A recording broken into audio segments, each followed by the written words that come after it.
So, improper integrals, my goodness, what in the world does this even mean? Well, typically, what we need for integrals to work. So normally for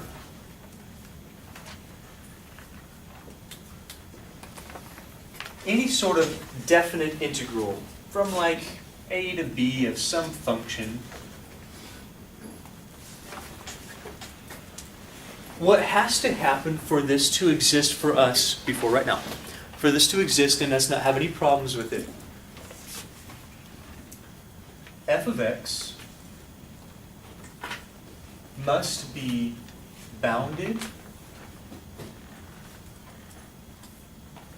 and finite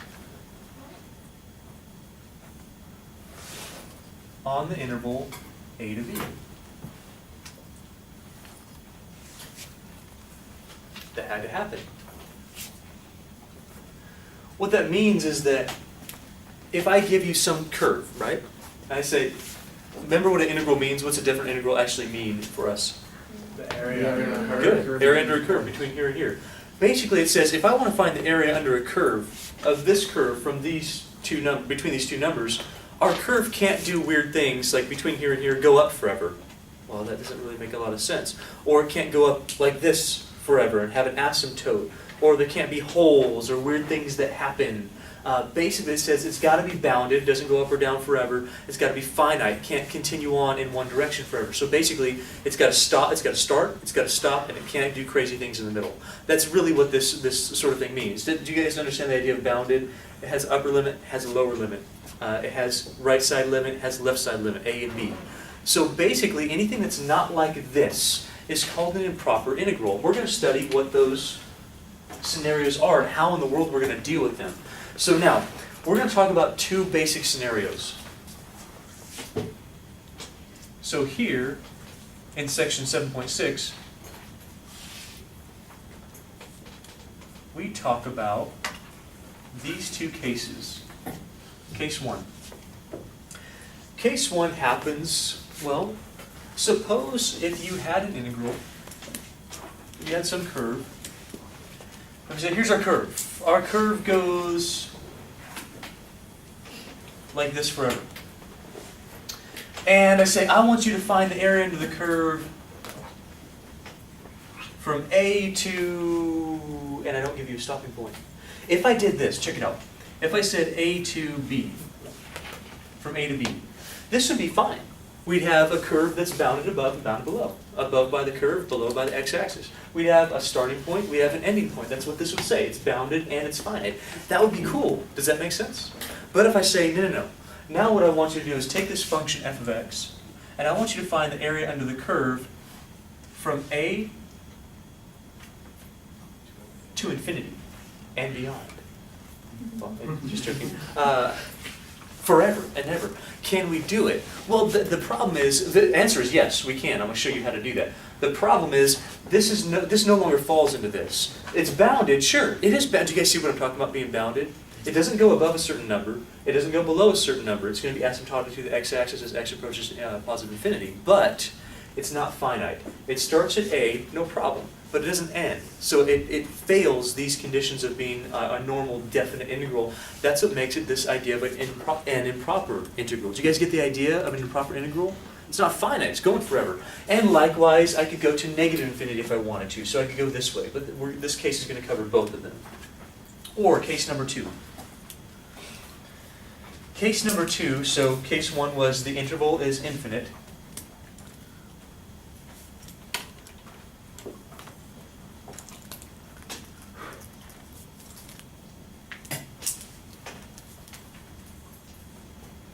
Case number 2 happens like this. Suppose you have some function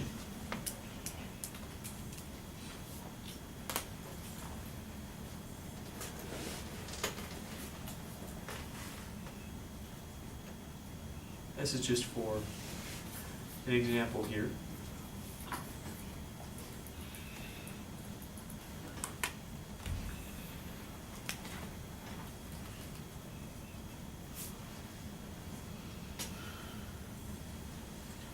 And I say, here's my function f of x.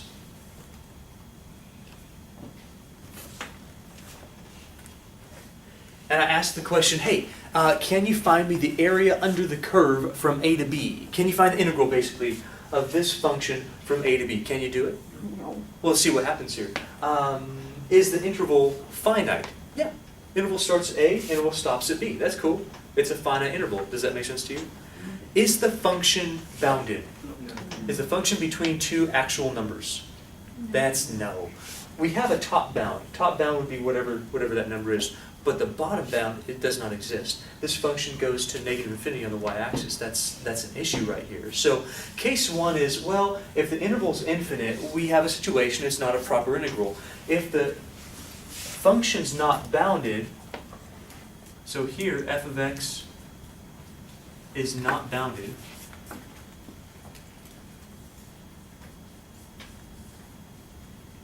that's our other case for an improper integral. So again, we got this idea of a definite integral. It works when a and b are finite numbers. So when we go from one spot to another, we have a starting spot, we got an ending spot. It works when f of x is bounded. This doesn't go up forever, it doesn't go down forever, within this range, okay? So it can be a polynomial for sure, which does either go to positive infinity or negative infinity. It's not asymptotic at all. But within the range, between this interval a and b, the function has to be bounded. Do you guys got that? The interval has to be finite. No problem. That means that's what we're talking about for a definite integral. If we don't have one of those cases, so in other words, if the interval is not finite, if it's infinite, goes to positive infinity or negative infinity or both of them, you can do both in both directions, that's one case where we don't satisfy these conditions, hence it's called an improper integral. It's not the way we want it. Or we have another case where f of x is not bounded within that interval. So we say, hey, here's our interval, but the function goes positive infinity or negative infinity within the interval. Basically, we've got an infinite discontinuity here. Does that make sense? Not a removable discontinuity. That would be different. It would still be bounded. But if we have a removable discontinuity, do you guys remember what those are? Those are just holes, right? Those are fine. But if we have an infinite discontinuity, that's an issue, where the functions go into positive infinity or negative infinity, hence you have an asymptote somewhere on the interval. That's an improper integral. So again, two cases, interval's infinite or the function's infinite. It's unbounded. So hence be okay with our two cases. Now, let's talk about how to deal with these with an example. We're going to talk about the first case first. We'll talk about for infinite intervals.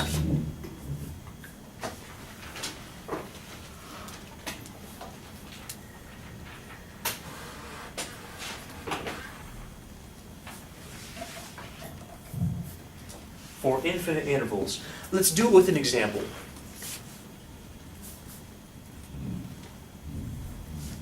Let's see if you understand what I'm talking about here. Let's take the example of the integral from 1 to infinity. Oh, that already looks new, doesn't it? That's something we haven't ever seen before, probably, unless you've had this class before.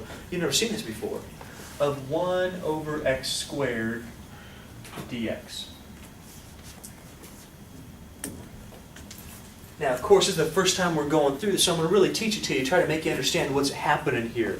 The first thing we look for, and really you haven't ever had to look for this before in your integrals, but now we're going to because we're trying to do a definite integral, right? Well, it has to be defined on this entire interval. So let's check it out. What's a number that would not work or would be undefined in this problem? 0. 0 would be an issue. So, am I crossing 0 on this interval? No. Okay, so we don't have this situation, but check this out. If I wanted to go from -1 to infinity, do you see how I'd cross over a point where I'd be undefined? Basically, I'd cross over an asymptote. They'd go like this, at x equals 0. Does that make sense? That would be this case. We'd have some sort of an infinite discontinuity at that point, at x would equal 0. That'd be an issue. That would be case number 2. Does that make sense to you? Now, we don't have that. We're lucky. We go, okay, no. Let's just do positive 1. For this to work, well, no problem. It's got to be defined on this interval. It is. It's defined everywhere from 1 to infinity. Nod your head if you understand that. We're good. We don't have this situation on this interval because, well, we missed the one point that's bad for us. We missed the 0. Now, let's check out the other thing. Let's check out the interval itself. Is the interval itself finite? Finite means it starts and it stops. Is it finite? No. It starts at 1. Where's it end? It don't end. Well, that's an issue for us. So which case are we in right now? Are we in case 1? Case 2? Case one. Case 1. So for an infinite interval, we're going to think about this a little differently. Let's say, you know what? Let's consider this. So let's consider not infinity, because that's really hard to think about. Okay, we don't want to think about infinity right now. Let's just call it b. So 1 to, I don't know, some number, b, of 1 over x squared dx. Where b is just some number that's bigger than 1. So notice something. I'm not saying b is smaller than 1 because this interval starts at, remember how intervals work for integrals? Starts at the small one, goes to the big one. So let's consider this to be the integral from 1 to b, where b is simply some number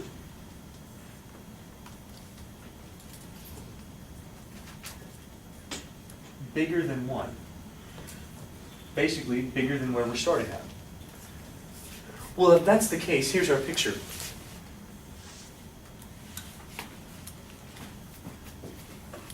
Our picture, if you know what the graph of 1 over x squared looks like, it looks like this from both sides. Now, I don't have to worry about this. I just have to worry about this side because I'm going from 1 to infinity.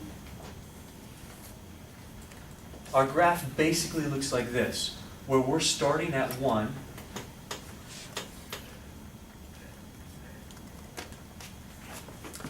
Now, here's the little idea. The idea is, it's going to be really hard for us to legitimately go from 1 to infinity, because how can you actually plug in infinity for a definite integral? Do you guys see the problem? You can't really plug in infinity. You can't do it. So we're going to cheat a little bit. We're going to say, no.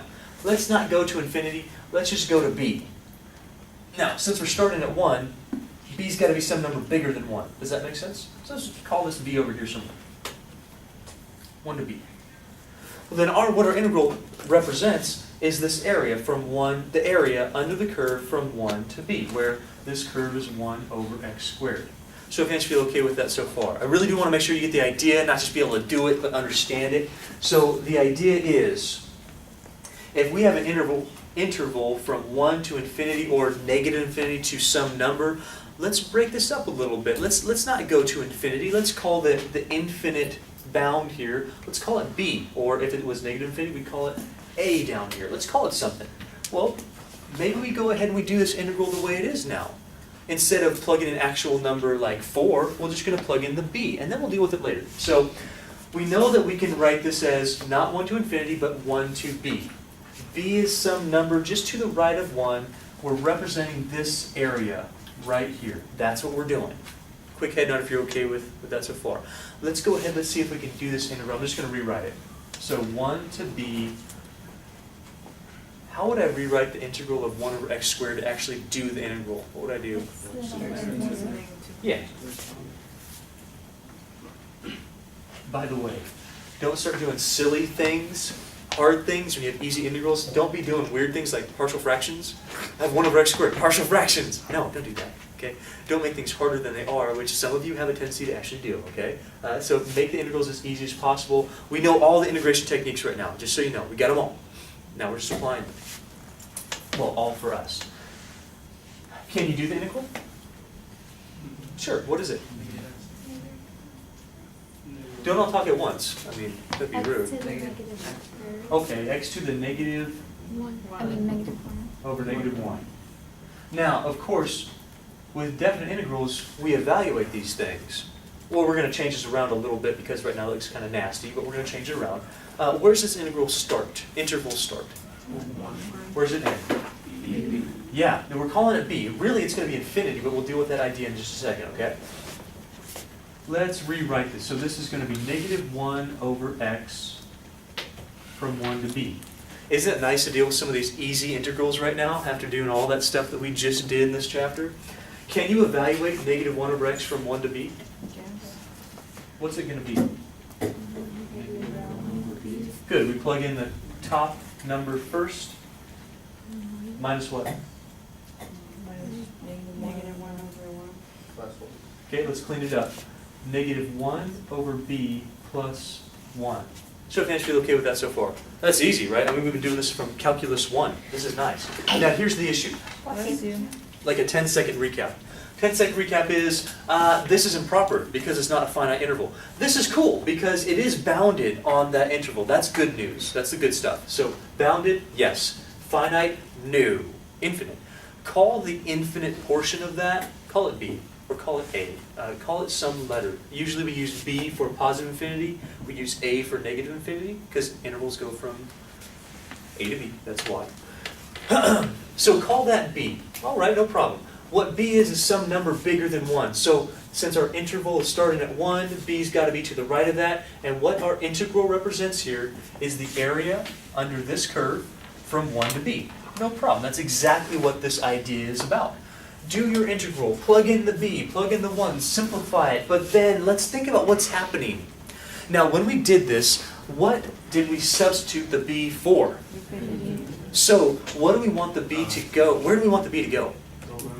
We want it to go to infinity. Now, the way that we deal with going to infinity is this idea of a limit. Limit. That's right, with a limit. So, as we want to go, x goes towards infinity, we can't do that by just plugging in infinity. We kind of can, we kind of can't.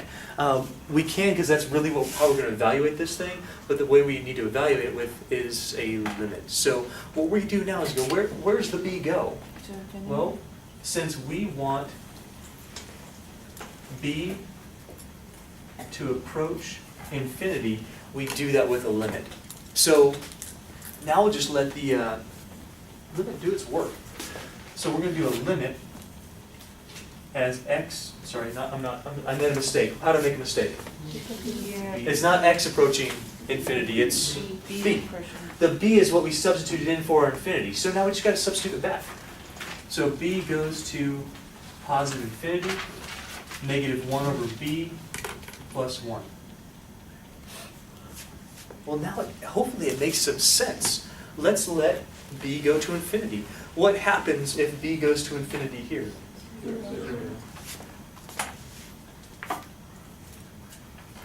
So, can we find the area under the curve from 1 to infinity of this curve 1 over x squared? That's really cool. How much is it? 1. Yeah, that's the idea. So, this idea is, we're kind of cheating, we're not really cheating, we're really doing it perfectly mathematically. But the idea is, if you're going to infinity, just call it b, take a limit as b approaches infinity of whatever the integral is. That way you can actually evaluate. You can't plug in infinity, really. You can plug in b and then take a limit as b approaches infinity, and that's where we change the problem a little bit. Show of hands if that made sense to you. Is it a really difficult concept? Kind of interesting, right? Kind of cool. So let me write some notes out for you on what we're going to be doing every time. Questions? I always forget. Do you have any questions on this? Okay, good. Did I explain it well enough for you all to understand it? Yes. Okay.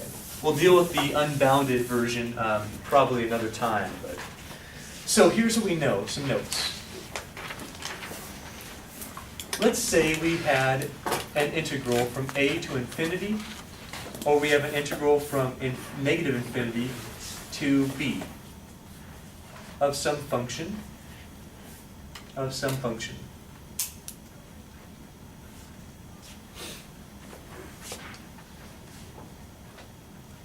What we do, we don't really do this every time, okay? Because what I've done, this is technically very inaccurate.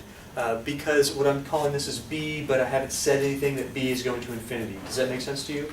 So what we do right off the bat with our improper integrals, after we identify what's going on, whether it's discontinuity or whether the interval is infinite, we do that first.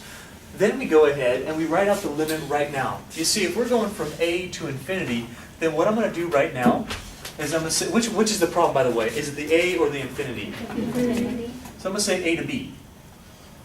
But in order to do that right away, what you should do is say, yeah, you know what? I'm going to take the integral from a to b, but I need to let b go to infinity.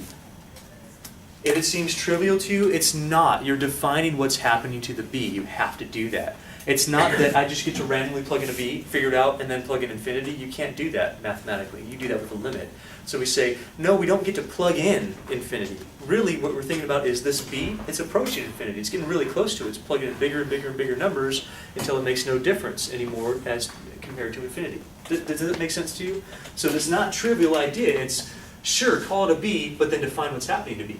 b is going to positive infinity. You do that with a limit. Now, the integral itself, this is where you guys get a break. The integral itself is doable. I mean, it's everything that we've done so far. So basically, the only thing I'm teaching you today is this. That's it. That you can do this. That instead of an infinity, you put a limit as b approaches infinity of b. This is still infinity when you think about it. We're just kind of making it a little bit more doable so we can actually evaluate the integral. That was a lot of words. Did you understand them all? All right. Now, next up. Let's say that we're not going from a to infinity, we're going from negative infinity to some b. What's our problem here? Okay, so the b is not a problem. We call negative infinity our a. And then we say, okay, cool. I'm going from a to b, but what's happening to the a? Where's the a going to go? Negative infinity. So a approaches negative infinity. That's right. It should match up. So a negative infinity, a negative infinity. And then the integral, no problem. You'll know how to do this. I'm not saying it's going to be easy, but you'll know how to do it because it's something that we've covered before. You guys okay so far? Now, we're going to come up with two different words here. Two words that I'm sure you've heard them somewhere in your life before, but for integrals, we're going to define them right now. These limits are either going to be what's called convergent or divergent. Now, if the limit exists, what that means is that you can add up all the little sums and it equals a finite sum. That would be a convergent integral. That means that the area actually exists. If the integral adds up and it keeps getting bigger and bigger and bigger and bigger, well, then that integral is not going to exist. That limit won't exist. Actually, the integral probably will exist, but the limit won't exist. If that limit doesn't exist, well, that's divergent. Either it doesn't go to a finite number, it goes back and forth, or it goes always up or always down. It doesn't go to one single number. If that limit doesn't happen, then we call that divergent. So these things are convergent if the limit exists, divergent if the limit does not exist. Does that make sense to you? Yes, no? Yeah. So we call these convergent.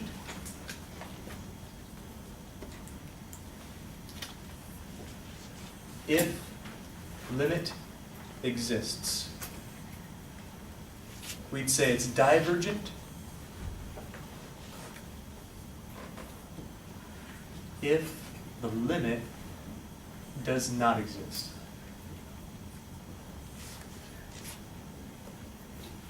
Convergent basically means this. I'll actually write that down, look up here so I know that you guys are done writing and can actually talk at you.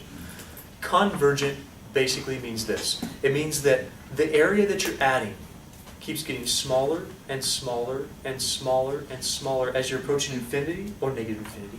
Smaller and smaller and smaller to the point where when you add it, it's so small that it doesn't make a difference. Does that make sense to you? So it keeps getting smaller and smaller and smaller and smaller. Divergent does this. Divergent says it keeps getting bigger and bigger and bigger as you keep adding it. Or it doesn't keep getting smaller and smaller and smaller and smaller and smaller. It doesn't do that.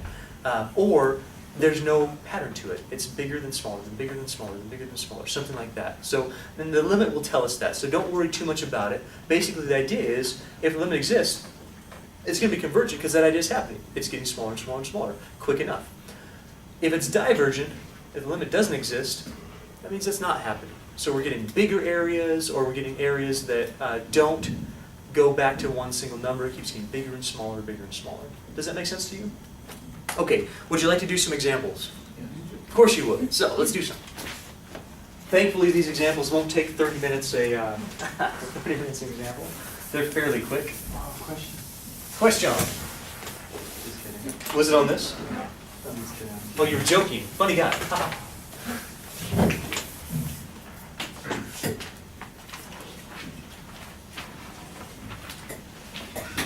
Is there ever going to be, like in case 2, where we'll be taking 2 limits? like from negative infinity to infinity? Absolutely. Yeah, I'm going to show you how to do every case I can think of. Okay, so that's why this lesson is going to be about 3 days long. Is that I'm going to show you everything that I can think of as far as what cases go. Okay, we're starting very easy right now, but we will have limits that go from negative infinity to infinity. We'll have limits that go from negative infinity to infinity where they cross over an infinite discontinuity. That's about the worst case scenario you can get. Okay, so if you go from negative infinity to infinity and you cross over, if you cross over more than one, that sucks even worse. But if you cross over an infinite discontinuity, then you have to break up that limit in the integral in at least 2 of them, sometimes more. Okie dokie? Okay, so let's start off very basic. Firstly, we want to identify what type of an improper integral, if anything, we have. Do we have an improper integral here? Absolutely. Well, firstly, let's see if there's an infinite discontinuity. Are we defined for an entire domain? No. Are we defined for an entire domain? Yes. Yeah. I don't care about the 0. If I'm not crossing 0, I don't care. I care just where I'm going to. So on my interval, am I defined? Yes. Then we're good. There's no infinite discontinuity. Do you guys get what I'm talking about?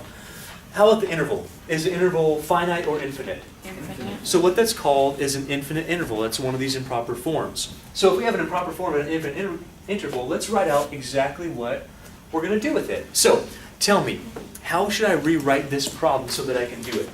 Limit. Okay, so do you need the limit? Yes. I'm not going to check for that or anything on your test, am I? Yes. Of course I am. Limit. Hello. A limit from where to where?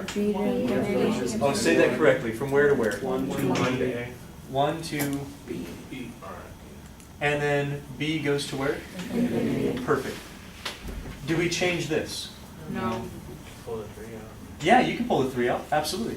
In fact, because it's a limit, because that's a constant, you can actually pull the 3 way out here. Doesn't even matter.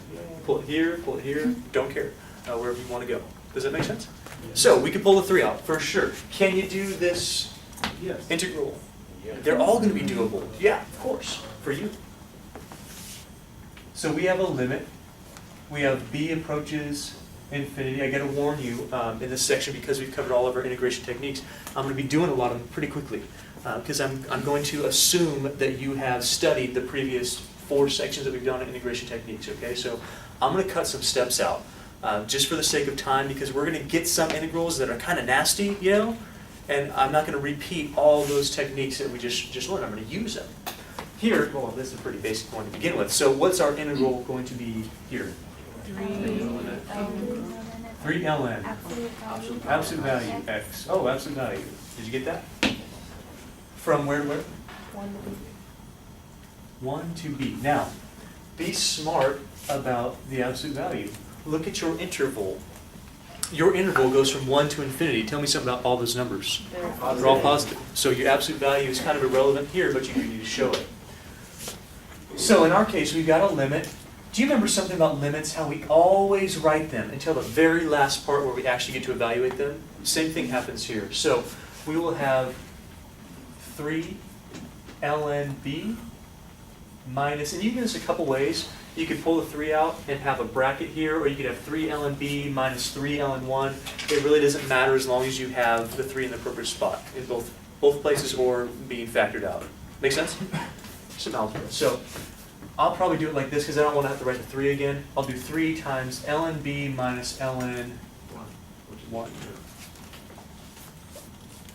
So this is limit as b approaches infinity of 3 ln b minus, how much is ln of 1? Do you know? 0. Okay, so check it out. Simple integral, no problem. We've evaluated, no big deal. We've simplified it as much as we can to the point where now we're going to attempt to find out what happens as b approaches infinity. You guys okay with this one? Awesome. So what happens when b goes to infinity? What's ln of b as b approaches infinity? Oh dear. Do you know? Say that again. Read it. What's ln of b as b approaches infinity? 0. Nope. ln of 1 is 0. How can ln of infinity also be 0? That doesn't make sense. It's a increasing function the entire time. It's always increasing. Say what now? Infinity. It's infinity. That's right. ln goes like this. Remember ln? I hope you remember ln. Goes to negative infinity as we approach 0 from the right. Goes to infinity as we approach infinity. It's always increasing. What that means is that this is infinity. That's infinity. Tell me something about this integral. Is it convergent or is it divergent? It's divergent. What that means is that, look at this. This limit keeps getting bigger and bigger and bigger, doesn't it? It means the area keeps getting bigger and bigger and bigger. It doesn't go to a finite number. Therefore, our area under this curve, we can't say what it is because it's an infinite area. It's called divergent. You guys see the difference between convergent and divergent? The first one we did, we actually got an area out of it. Second one we did, no. This right here says that this is divergent. And I wanted to give one to you right off the bat, that way you see what I'm talking about when I say divergent. If the limit doesn't exist, or if the limit goes to infinity or negative infinity, then we say that we can't find the area under that curve. It's always getting bigger than some finite number. Show of hands if that one made sense to you. Okay, can we keep on rolling? Not too bad, right? Not yet, at least. Let's keep going. What we're going to do now is we're going to figure out how to do this in general for any power of x. So instead of doing example after example, let's try this one. Let's go from 1 to infinity, 1 over x to the n dx.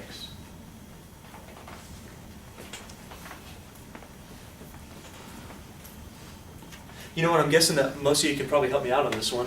What's the first thing that I would do with this particular integral? Write a limit, yeah, because tell me what's wrong with it. Do I have a discontinuity or an infinite interval here? It's an infinite interval. Do you notice how in this case, the only number that I have a problem with is 0 still? I missed the 0 on my interval, so I'm good. So yeah, you know what, we just had it on the board a little while ago. This will be a limit as what approaches what, everybody? B approaches infinity. And then we write from where to where, please? 1 to E. And then, 1 over. okay, yeah, okay. We'll do another step. Sure. Can you guys do that first step? Hello, yes, no? Yes. No big deal, right? You just take care of the infinity, make sure you have a limit, go into that variable, and then take your variable and make it look like it's finite right now. Make it look like it's going to actual numbers, just something bigger than 1. Now, let's go ahead and do this in general. I know that some people don't really like doing things in general, but this is going to save us a lot of headaches later, so check it out. First thing we could do.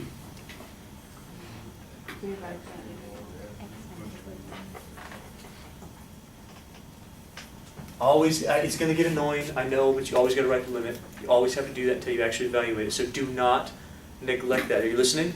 Yes. Don't neglect that. Always write it. Now, with 1 over x to the n, I can write that as x to the negative n dx. You see, if I have x to any power besides 1, I can always move that up. And I can always do this integral. Notice that we already took care of, if you didn't notice this from before, we already took care of the case when we have 1 over x to the first, don't we? Already took care of it. In fact, the 3 is irrelevant. If the 3 was a 1, you would still have something that's infinite. Do you see what I'm talking about? Hello, yes, no? Yes. So even if this was a 1, no problem. So basically, what's 1 to infinity of 1 over x dx? It's also divergent. It's also a problem. Okay, so we already kind of dealt with that case here. Let's look at every other case. If we do this, we'll get a limit as b approaches infinity of, when we do this integral, what do you do with like x to the third, or x to the negative third would be a better, you add 1. So this would be x to the negative n plus 1. Negative n plus 1. Sure. That's exactly what we do. We add 1 to the, remember doing that? We add 1 to the power, divide by the new power, so we do over time.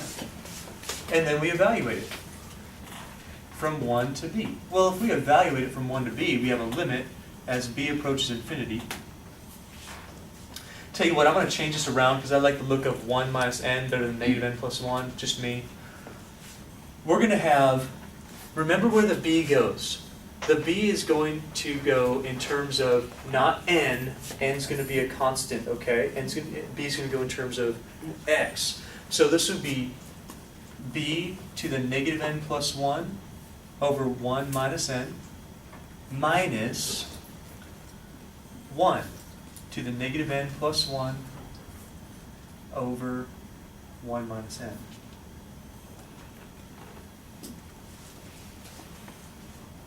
Are we okay with that one? I want to make sure that you guys are good with this before we go on any further. Are you? You sure? So, hey, add 1 divided by the new exponent, no big deal. Plug in the b. We got it here. Plug in the 1. We got it here. It's got a common denominator. Let's simplify this just a little bit. So if we simplify, we got to limit it as b approaches infinity. Well, in here we have b to the negative n plus 1 minus 1. Notice that 1 to any power is still 1.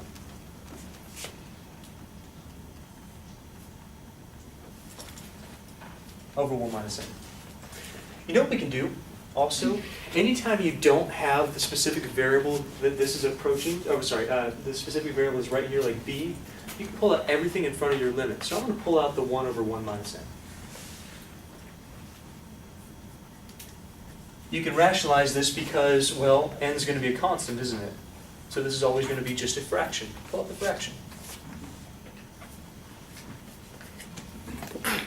Question.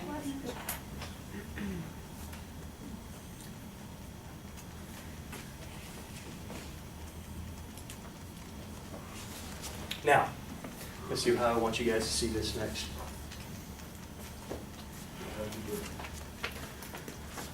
I'm going to do a little bit of fancy pants math because it's going to be easier for you to see what happens next. Are you ready for it? I'm going to force this to factor out a negative. So what I'll end up getting is, I'll move down here too. 1 over 1 minus n times the limit b to the negative infinity. I'm going to force this to be b to the negative n minus 1. B to the negative n minus 1. Do you guys follow the math on that? Okay, minus 1. Probably need some parentheses here just to show what's happening. I'm also going to write this as a fraction. Limit as b approaches infinity. Because this is now a negative exponent, what I'm going to do is I'm going to write this as 1 over b to the n minus 1 minus 1.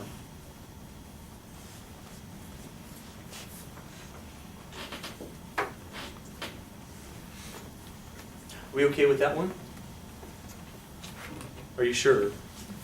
Some of you guys are zoning out. Don't zone out now, man. You got to be with me here. So, you okay with factoring out the negative from the exponent? If we have a negative exponent, hey, you can write this as 1 over b to the positive exponent. That's all I've done here. So 1 over 1 minus n, no problem. Limit, limit. This is this minus 1 minus 1. So far, so good? Yeah. Now let's think about this for a second. When is this going to converge? When is it going to diverge? Because we want to do this once and for all. So let's think about this. Let's say that n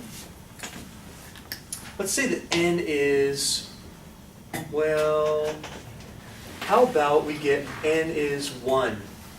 If n is 1, think back, just stop with me for a second, okay? If n is 1, then this was 1, correct? Are you listening? Yes. I need your attention here. If n is 1, then this was 1. We've already dealt with that case. We know it's divergent. Does that make sense? So we're going to have anything that where n is 1 is divergent. If you got that here, you'd actually get infinity to the 0. It turns out that when you do, remember our indeterminate forms? When you did that, you'd end up getting undefined out of that. You get infinity. So that would be an issue for us. So n equals 1, we know it's divergent. How about n equals 2? Let's think about n equals 2. If n equals 2, what's 2 minus 1?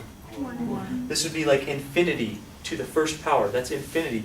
Well, what's 1 over infinity? 0. This would be convergent. You'd actually get a number out of that. How about 3? What if n is 3? 2.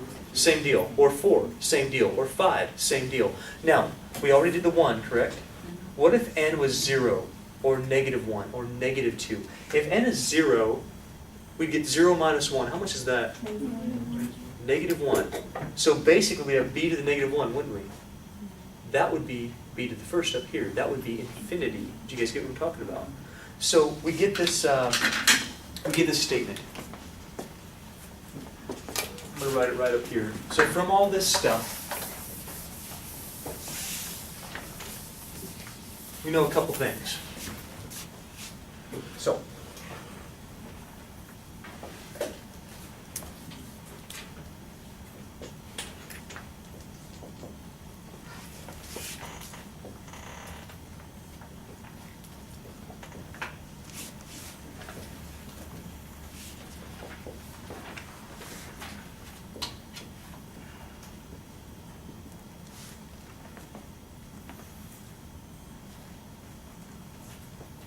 let's think about the integral from 1 to infinity of 1 over x to, I don't care what it is, you can do it now. Without, well, you can't evaluate it, but you can see whether you should evaluate it or not. So, check it out.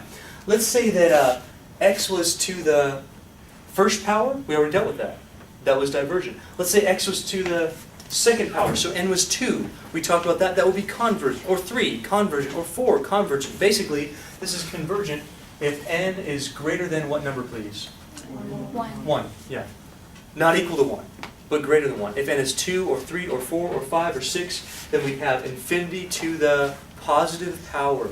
Infinity to a positive power would be infinity. 1 over infinity is 0. 0 minus 1 is, oh, negative 1, no big deal. That would be negative 1 times whatever this is. Does that make sense? Now, that's kind of cool, right? It gives you almost a formula for doing that. Cool. Now, let's say that n was equal to 1. We talked about that. If n equals 1, I have an ln. We just did the ln.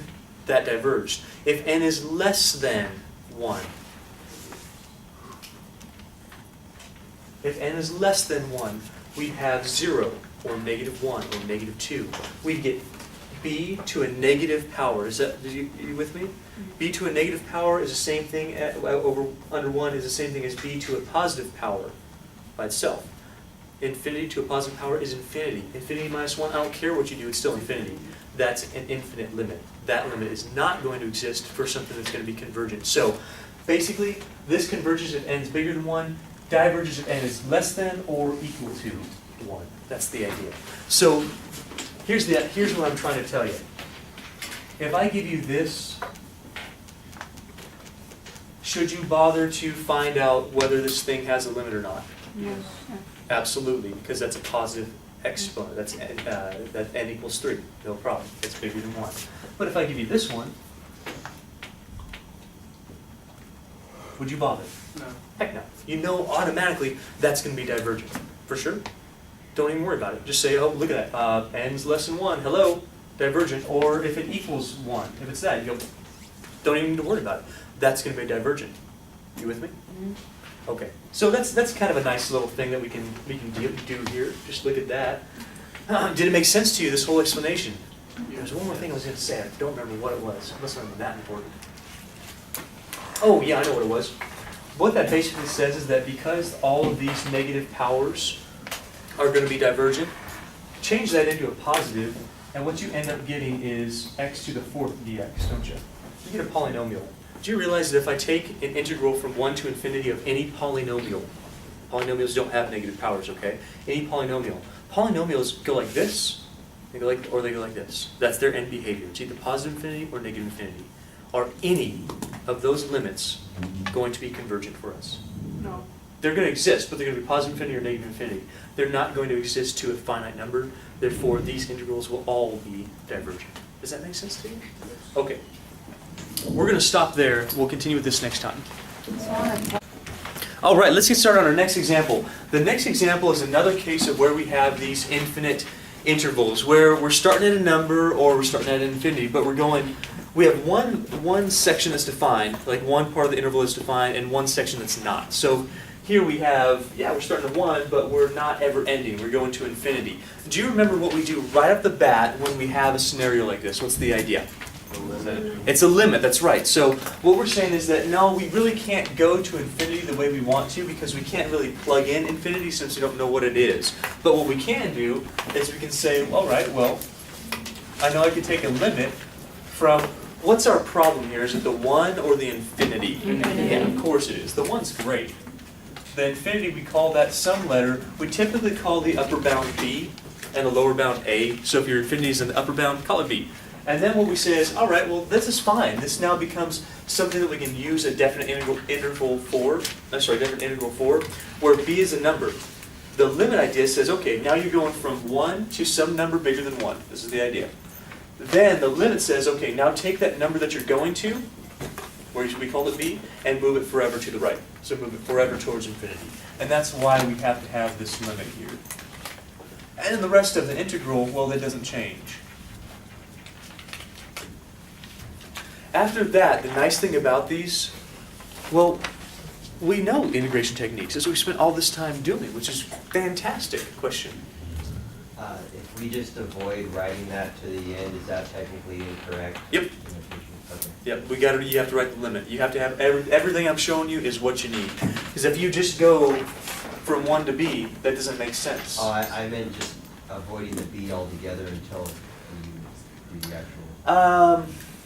You could do the integral first. I prefer you doing the limit. This is what's going on here. We're changing to a definite integral where b is just some number to the right of 1 or whatever number you're given. Then you do it, and then you evaluate with b, and then you take your limit. Really, that's a proper form.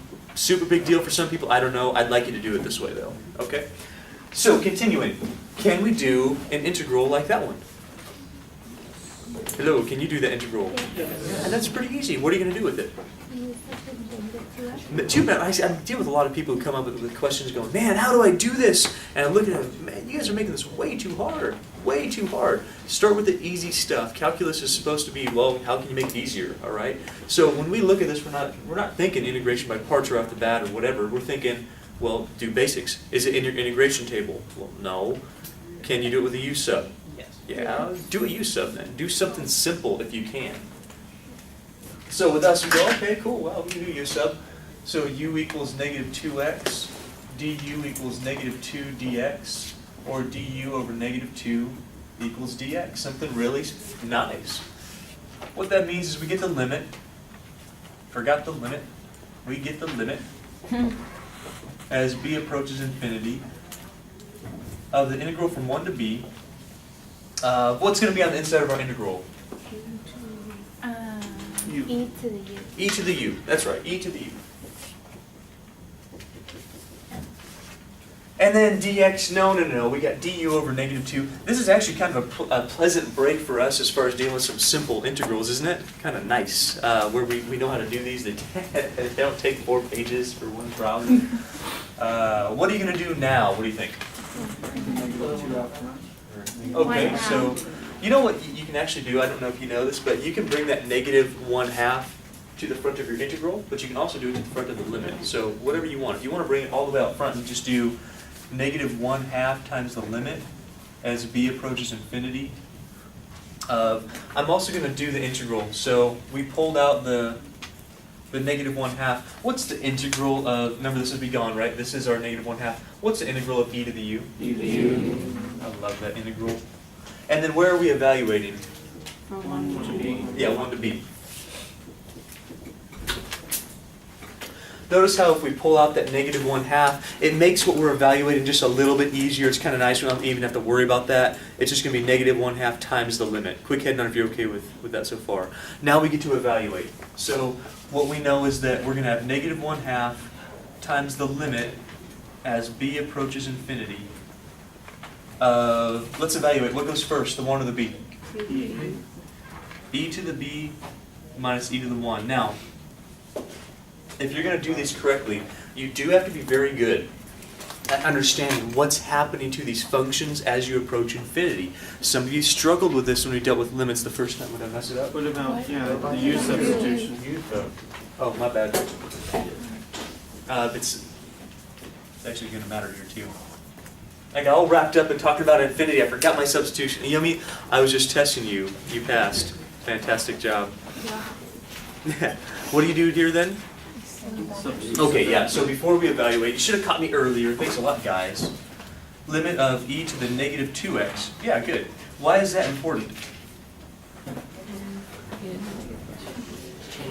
Because Yeah, you know what? Typically what I do in my substitution problems, I change bounds. So if you're used to doing it like I was, don't make the mistake that I did, where you forget to substitute back in for that u. That would have been a really big mistake. I'm glad you guys caught me on that.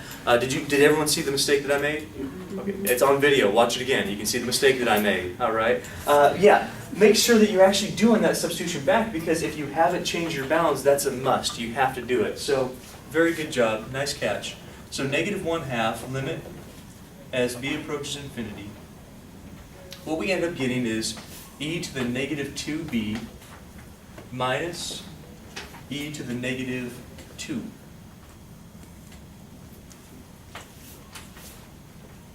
You still okay so far? Yes. Well, maybe what we want to do is make this so it's a little bit more understandable on what's going on with our functions. So if you can do it from right here, cool. Go ahead and evaluate your limit from right here. If you're the type of person that says, you know what, I really don't like dealing with all these negative exponents, that it's hard for me to do. Well, then what I would do if I was you is I'd keep the -1/2 out front, I'd write the limit as b approaches infinity, and then I'd rewrite these two things, because maybe that's going to be a little easier for you. How can you rewrite e to the -2b? What could you do? 1 over e to the 2b. Minus? 1 over e squared. Yeah, maybe that's a little bit easier to see what's happening. Now, back to my point that I skipped over, an important point to make. My point is this: you're going to have to be really good at determining what's happening to your function as you approach infinity, or negative infinity. It's really important to do that. So when we look at this, what happens to e to the 2b as that b goes to infinity? What's happening to that? This little piece goes to infinity. Remember what e looks like? E looks like this. So as x goes to infinity, e is going to infinity. What that means is that if we have 1 over, so infinity, 2 times infinity is infinity. E to the infinity is infinity. How much is 1 over infinity? 0. Yeah, this thing goes to 0. 1 over infinity is 0, for sure. Now, what's this thing go to? Just b squared. Nowhere. This is it. It's a constant. So what that means is that we're going to have this -1/2 times. Notice how when I evaluate the limit, when I evaluate as b goes to infinity, I stop writing the limit, but I don't do it until I actually evaluate it. You guys clear on that one? We do have to have it every single time until we get down to, oh yeah, okay, when b goes to infinity, this thing goes to 0.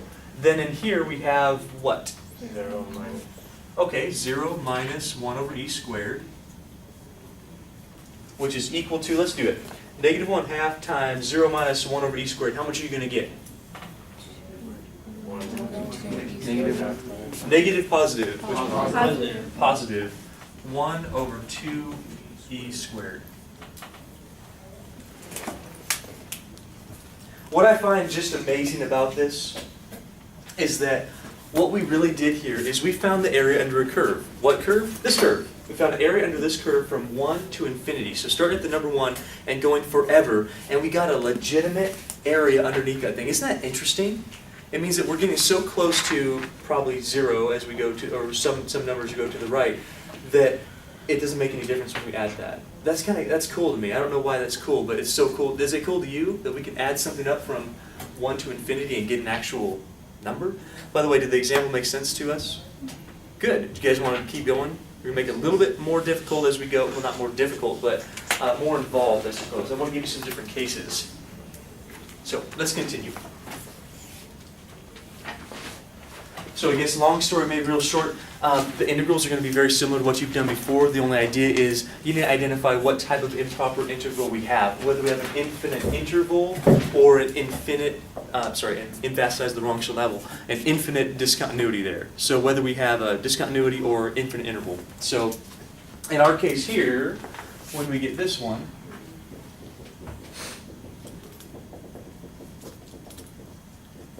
what do we got? Do we have an infinite discontinuity, or do we have an infinite interval? Which one? Both. Neither. One or the other. What do you think? Do you know? I want you to think about sine. Are there any problems with sine ever? Do you ever have a discontinuity on the function sine? No. Never. It goes like this forever and ever. So from 0 to infinity, are we going to have an infinite discontinuity? No, we're good. It's going to be defined for this entire range of numbers because it's always defined for the entire interval of numbers. Does that make sense to you? Now, we do have a situation here. We have, well, we've got the infinity. This would be called an infinite interval. So I want you to do the first step. Write this as instead of going from 0 to infinity, we're going to go from 0 to what? And in order to do that, we add this little thing in front of our integral. What is it? The limit. Okay, so you should have done that already, or be doing that right now. So we think about this and go, no. Let's just start at 0, because that's good. But let's go to some number just to the right of 0. And then let's take that number and push it to infinity after we've done the integral. So we're not really cheating, but we're kind of manipulating our integral properly. So we're saying, hey, let's go from 0 to b, that way it's definite. It's a definite integral. This says now, at the very end, take your b and push it to infinity. That's the idea. Now, I know that we've been dealing with some really difficult integrals, so don't make these harder than they actually are. Don't do anything fancy for the integral of sine x. What's the integral of sine x? Awesome. So we're going to have a limit as b approaches infinity, negative cosine x from 0 to b. Let's plug them in. We're going to have a limit as b approaches infinity, negative cosine b, okay, minus negative cosine of 0. Let's see what we get out of this thing.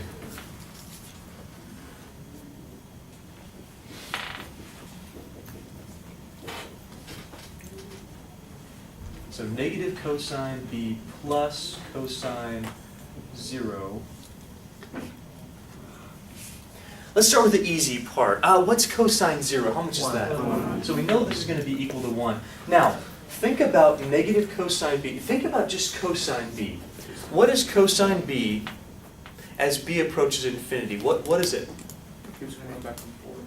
Cosine. Cosine does, negative cosine. Negative cosine does... Does it ever go to a number? No. No, it's going to go up and down and up, forever and ever and ever, correct?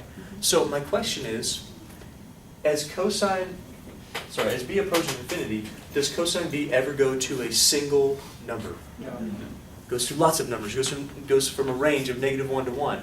So if it doesn't ever go to a number, does the limit exist? Divergent.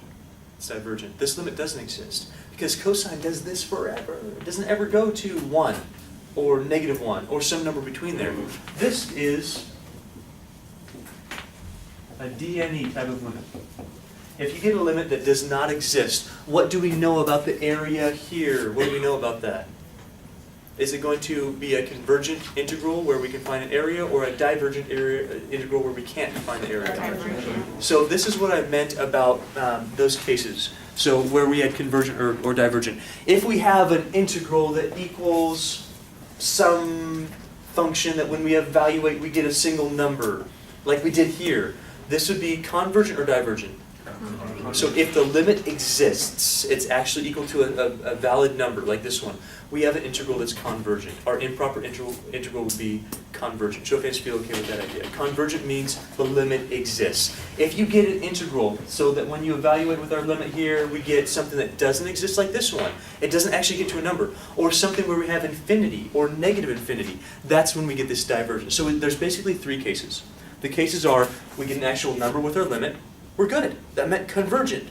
The other 2 cases are divergent, where we have a limit that does not exist, because it doesn't go to a single number, like cosine doesn't, or where we get an infinity or a negative infinity.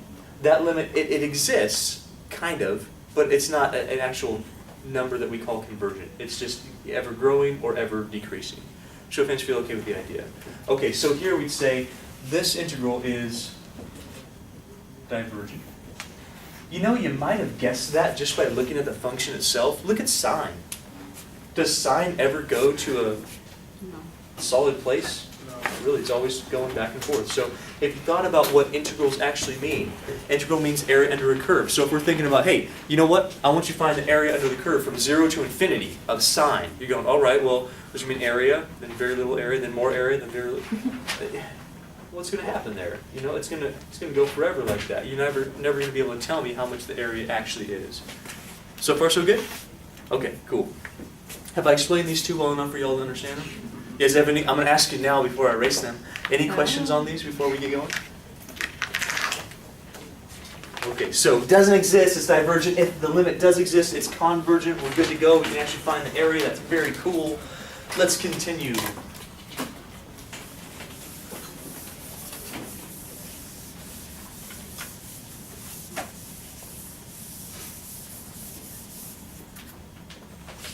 Can we ramp them up a little bit? These ones can get kind of boring if we do simple integrals all the time. So let's see how this works with something a little bit funner.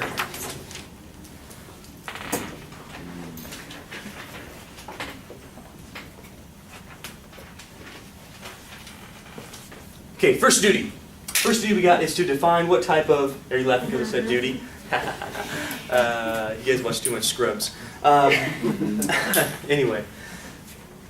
What was I saying? Duty. First duty. The first duty. Should be the second duty. Anyway, first duty is to find what type of improper integral we actually have. Whether it's an infinite interval, whether it's an infinite discontinuity. Here, this is all defined for the entire domain. X and times e to the x, we're good to go. We have no issues here. So it's not an infinite discontinuity. Those should be kind of obvious to us when we get them. You'll see them.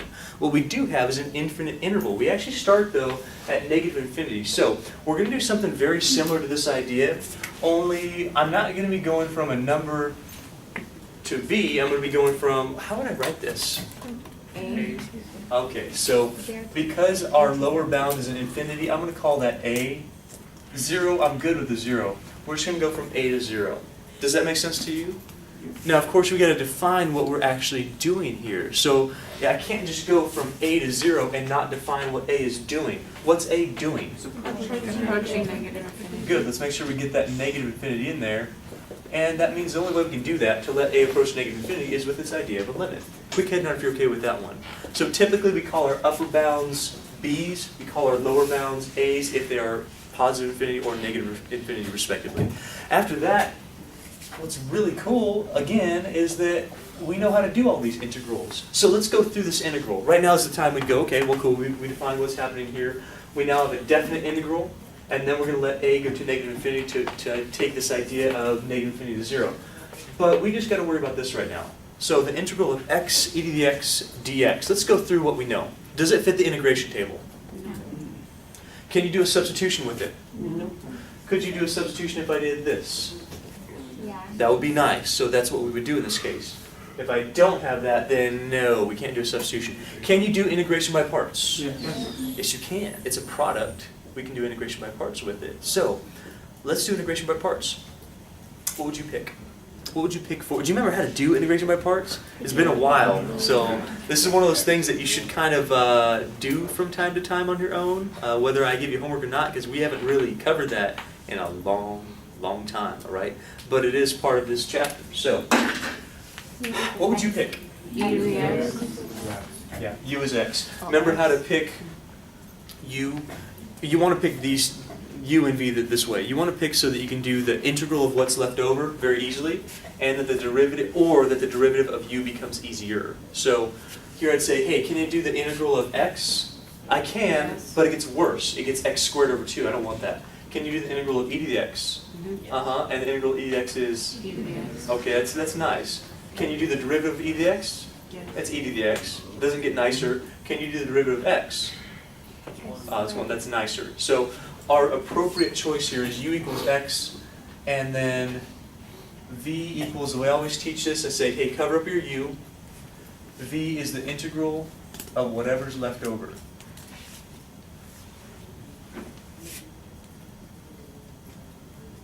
So du equals dx, v equals e to the x, because that's really nice. And then do you remember the formula for doing integration by parts?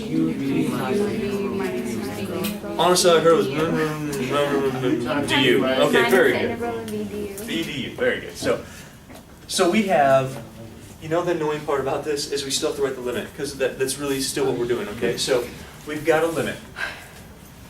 We've got a approaches negative infinity, that's right. Now, in this limit, we don't have the integral anymore. We have, well, our integration by parts says we do a u times v. So what are we going to write first? Very good, x times e dx. You guys with me still so far?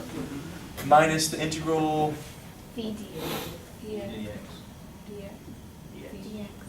good. So u times v minus the integral of v du, but du is dx. So we have integral of v, and then du is our dx. Show of hands, feel okay with that one. By the way, for those of you who are thinking, well, what about our bounds here? Don't worry about it. You're going to evaluate later. Don't evaluate this integral right now. Wait till you do it, then evaluate the entire thing from a to 0. Does that make sense to you? If you try to do it here, it just makes it too hard, okay? So wait on it for a second till the very end, till your integral's actually done. You got that? Otherwise, you're really working overboard. So I am going to put this here. I'm going to put the a to 0 so don't forget about it. But I know I have one more step in here to do before I actually evaluate that. So I'm going to have a limit as a approaches negative infinity. I have x. I've got e to the x. This is why integration by parts works so nice for this. We reduce the power of our x by 1 degree. If we've done that, then that means the rest of this integral is really nice for us. What is the rest of that integral for us? Minus 1. From? A to 0. What are we going to do now? What do you think? We could simplify, we could factor if you want to. Sure, you could factor this. You could do it right now if you want to. It doesn't really matter to me how you do this. If we do decide to factor this, since you guys said that, we'll have a limit as a goes to negative infinity of what? E to the E to the x. x x minus 1. Perfect.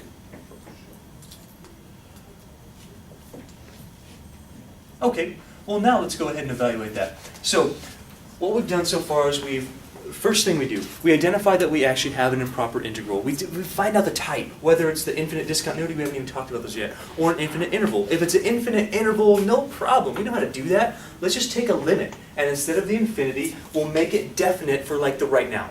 It's a definite integral right now. That means that we can actually do it, okay? By the fundamental theorem of calculus, this actually works. So, we do this so that this is actually possible. Then we realize, oh, but you know what? B wasn't actually definite. B was this number that we want to now move to infinity, or A was this number that now we want to move to negative infinity. So we're cheating a little bit. We're calling this a definite integral when we know it's not, but it uses the fundamental theorem of calculus to actually do the definite integral, and then says, now use the limit idea. Now move that number to infinity or negative infinity. Hey, just evaluate the limit. So when we do, we're going to evaluate the integral, but then evaluate the limit. So a is going to eventually go to negative infinity. We got to plug it in first to see what happens. Which number do you plug in first? Make sure you do that, okay? Make sure you follow the rules for evaluating your integrals here. So we'd have e to the 0 times 0 minus 1 minus e to the a times a minus 1.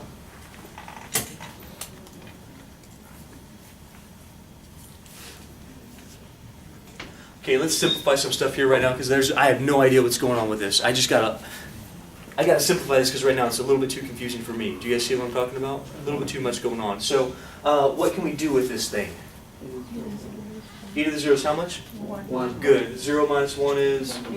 So this whole piece, it's 1 times negative 1. This thing goes to negative 1. Very good. Also, I'll tell you right now, what's going to happen here, because I have infinity and infinity, I'm probably going to want to distribute this real quick. So, might have been nice if we hadn't have factored that, but you know what? Not a big deal. We can take care of it right now. So in our limit, we've got negative 1. We're going to have minus a times e to the a, and then plus e to the a. Can you check my work? I want to make sure that my algebra is correct too. Can you check that to see that I'm okay on that one? Are we okay with that? So I've distributed this. This is a e to the a minus e to the a, but then my negative changes the sign. So minus a e to the a and plus e to the a. Show of hands, feel okay with that so far. Now let's think about what's going on here. Do not neglect your knowledge of limits from your chapter 6 stuff that we've done, okay? You gotta really follow that. So if we look at this, part of this is really easy. So check out the -1. What's that gonna go to? That's easy. Check out the e to the a. Oh, let's think about this. E to the a when a approaches negative infinity. So basically, what's e to the negative infinity? It's 0, that's right. So this is 1, -1. This is 0, that's fantastic. Now, please listen carefully. This is a times e to the a, correct? We already know that this part is 0. E to the negative infinity is 0. But this is negative infinity. So we have an infinity times 0. That's an indeterminate. Oh, remember that? Oh, it's coming back. This is exciting. It's an indeterminate. Look at how much stuff is involved in this. Had you not done indeterminate forms, you couldn't do this problem. Had you not done integration by parts, you couldn't do this problem. And now we have improper integrals. So we've got lots going on in this stuff. This is why this calculus builds so nicely for us, but you got to remember it, all right? So it's not like other classes where you can forget a section and you're probably okay. You need everything to do these problems sometimes. So for us, we go, all right, well, cool. This is easy. -1. This is easy, 0. But this one, well, that's an infinity times 0 type of indeterminate form. What that means when we have an infinity times 0, we've got to rewrite one of those in order to get an infinity over infinity or a 0 over 0. In either case, we can use L'Hopital. Remember L'Hopital's? It's our favorite word in limits. L'Hopital. So I'm going to do something here. I'm going to separate these. What I know is that this is cool. This is -1. This is also 0. So I'm going to do this. I'm going to separate these limits. I know I'm going to have -1. I'm going to have minus the limit a times e to the a as a approaches negative infinity plus 0. So basically, I just want to focus on this guy. I want to see if you guys are okay with the math on that. Are you okay on where the -1 came from? Yeah. That's this limit. Limits are separable by addition and subtraction. This is 0, no problem. I'm just focused here. My minus is right here. So I have a limit as a approaches negative infinity of this guy. Just that guy. Quick show of hands if you feel okay with that one. Now, if you don't remember how to do these 0 times infinities or infinity times zeros, rewrite this as a fraction. So take one part of this and move it to a denominator. Now what I know is that it's going to be easiest if I move this e to the a to the denominator. So I'm going to take a little break here. We'll call this asterisk. The limit as a approaches negative infinity of a times e to the a can be rewritten as a limit as a approaches negative infinity of, I'm going to keep the a. I'm going to keep the a right where it is.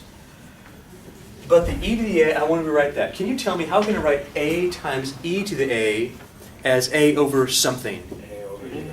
To the negative. Yes. In your heads, is this the same as this stuff? Now, check it out. Remember whenever we change something in our limits? I don't know if you do remember, it was a long time ago, but if you don't remember, rewatch the end of chapter 6, okay, on the video, and it will show you all this stuff. This was the indeterminate forms. Whenever you do something algebraically, you reevaluate it, and you see what actually happened. So if we reevaluate this, how much is a as a approaches negative infinity? Now, how much is e to the negative a as a approaches negative infinity? Remember, a negative times negative is a positive. How much is this? It's infinity. It's infinity. So we have a form of infinity over infinity. Does that make sense? This is a prime candidate for... L'Hopital. Yay, L'Hopital. It's a fun word even. So L'Hopital. Can you explain to me, please, how you do a L'Hopital's rule? What do you do? Take the derivative of the top over the derivative of the bottom. Cool. Is it a quotient rule? No. Heck no. Derivative of numerator is, this is why we left the a where it was, okay? If we made it 1 over a, our a power would grow and our e power would not decrease. So that's why we left the a where it is, because the derivative of a is, that's beautiful. The derivative of e to the negative a, can you tell me what the derivative of e to the negative a is? Negative e. Negative. Some of you said e to the negative a, some of you said negative e to the negative a. Which one's right? Negative. What gives you that? Chain. Chain rule. Oh my gosh, we even have chain rule in here. So derivative means you leave it alone.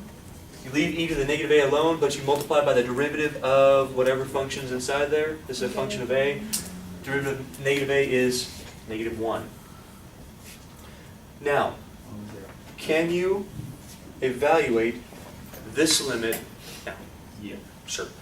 How much is e to the negative, so what was that again? E to the negative a as a approaches negative infinity. Oh my gosh. So, check it out. If a goes to negative infinity, you've got negative infinity there, right? Negative infinity is? E to the infinity is? Infinity. Negative infinity, I don't care what it is. If it's infinity, if it's a number over infinity, you get how much? 0. This is 0. Now, this was our asterisk, so we'll move it right back up here. So what our limit is what do we have left on this thing? Negative 1. Negative 1. This whole thing went to 0.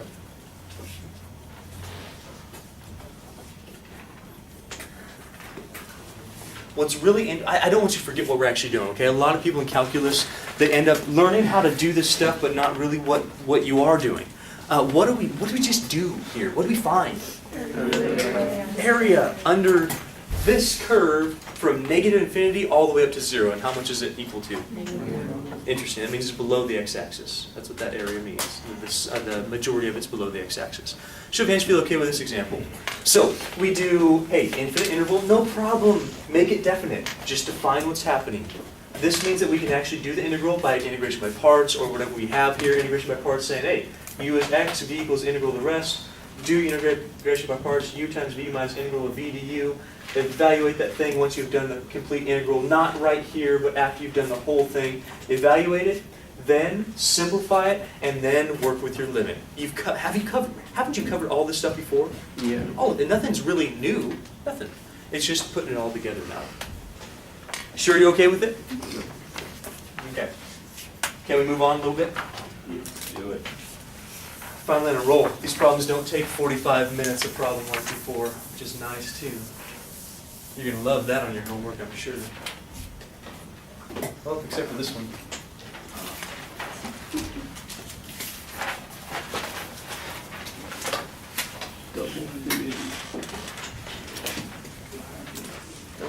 What? K?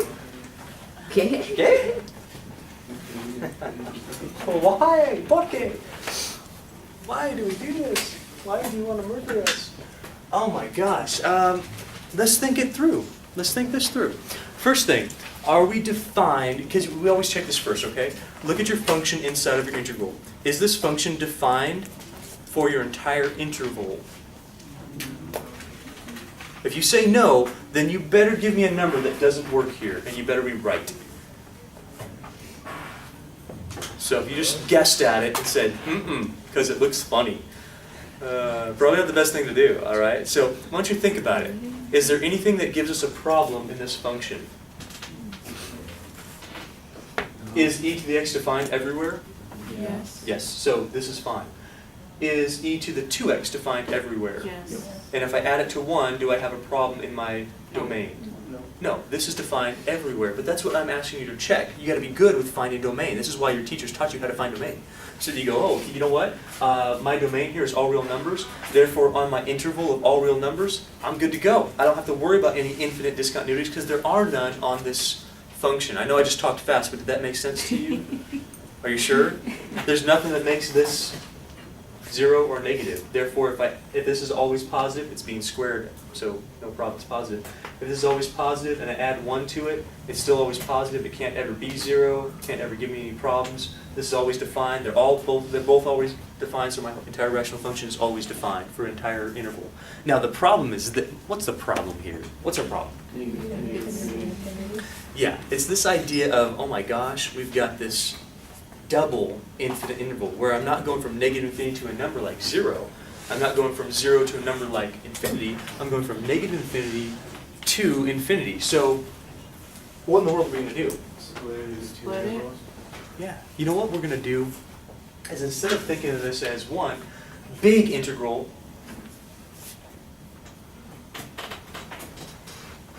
let's think of it from negative infinity to, I don't care what number you pick. It's going to be the same, whatever you want to pick. Now I'm probably going to pick the easiest number I can think of to plug in. I'm going to pick 0, because 0 for me would be the easiest number to plug in.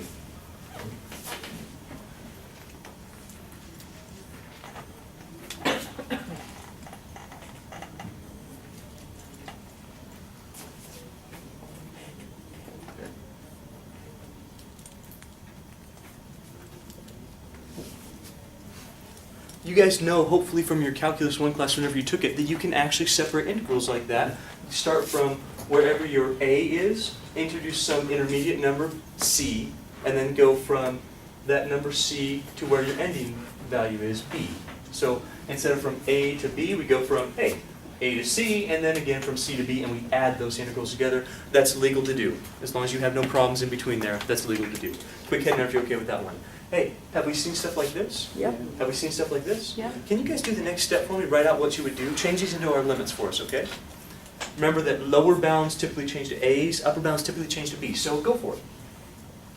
What is nice about this, though, is that we don't have to do the integral twice. Since we're just rewriting the same thing, our integrand right there hasn't really changed. We'll just do the same idea for both of these integrals at one time.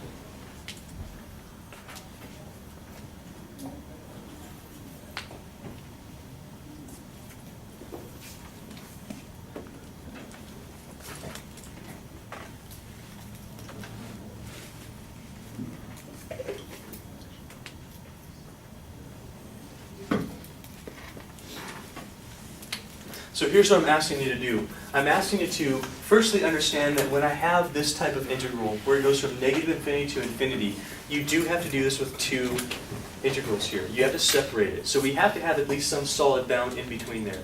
Call it 0, call it 1, whatever you want. 0 is going to be easier to plug in. Remember that we do have to evaluate these sort of things, right?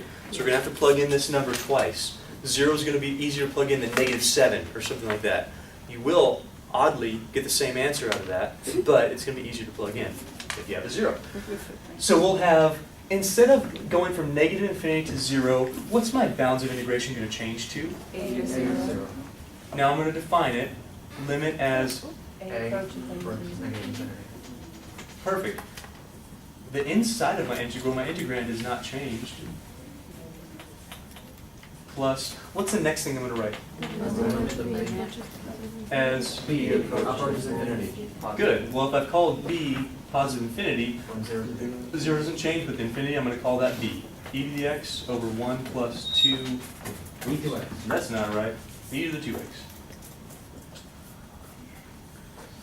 Okay, quick show of hands if you feel okay with this idea. Just a combination of two ideas that we've had before. And here's the nice part. Once you've done this, I don't want you to do each of these integrals independent of each other.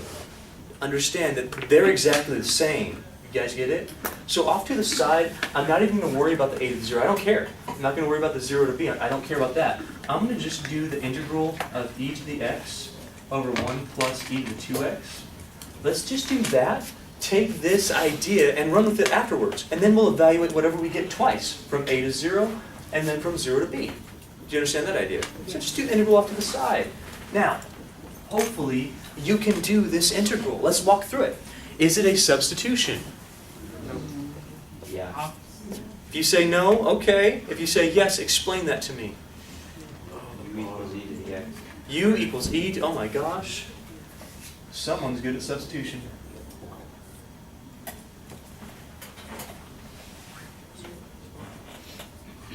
True? Yes. Hey, let's be smart about this. Don't jump to a conclusion of, I don't know how to do it. Rewrite it. Think about these things. Think of, can you find a derivative somewhere in your problem? If you can, then you have a substitution here. So e to the x, not a problem.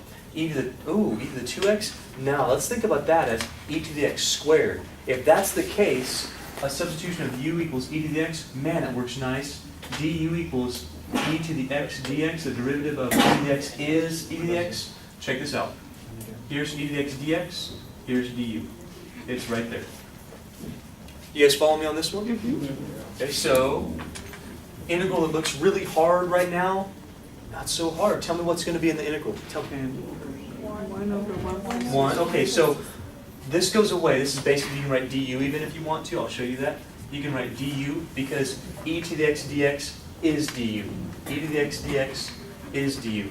Over what? 1 plus u squared. Now, if you don't like the du being there, okay, call it a 1. Put the du over here. That's no big deal. I just want to make sure that you are okay doing our substitution. E to the 2x is e to the x quantity squared, and then doing u equals e to the x. Hey, no problem. This is 1 plus u squared. Du equals e to the x dx. We got a 1 du. Show of hands if you're okay with that one. Now, you've got a couple options here. You can do this the hard way, or you can do this integration table way. The hard way would be a trig sub. The hard way would be, and this would be just fine if you want to do this. Remember doing this? Even though you don't have a square root, you can put one in there. You do square root of this whole thing squared. You would have square root of 1 plus u squared. You'd have u, and you'd have 1. You would have tan theta equals u. Does that make sense? You do it that way. Or you could recognize that this right here is actually in your integration table. Now, when we're doing when we're doing integrals, the first thing we should be looking for is our integration table, right? We shouldn't make things harder than they have to be. We should try substitutions and integration table first. Well, if this is in our integration table, that's brilliant. How much is it?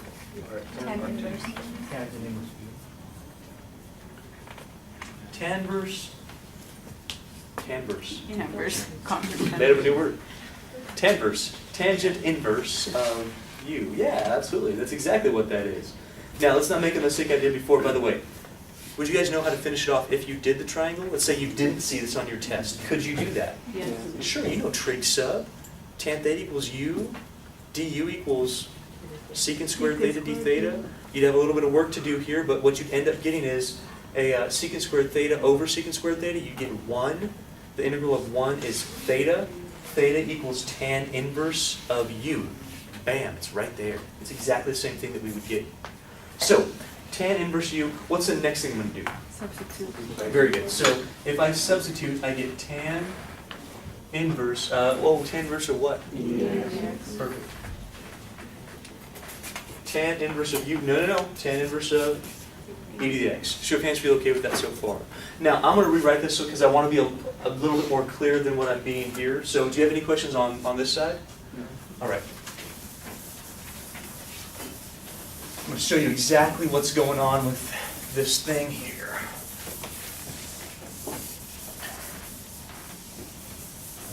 So what we ended up getting was these two integrals, and then we changed them to, okay, some definite integrals so that we can actually evaluate them, but we made our limits so that these bounds go to negative infinity and positive infinity respectively. So I'm going to rewrite this piece, then we're going to look at what happens in conjunction with that. So we had a limit as a approached negative infinity, the integral from a to 0 e to the x 1 plus e to the 2x dx. Big plus limit as b approaches positive infinity 0 to b of the same integrand.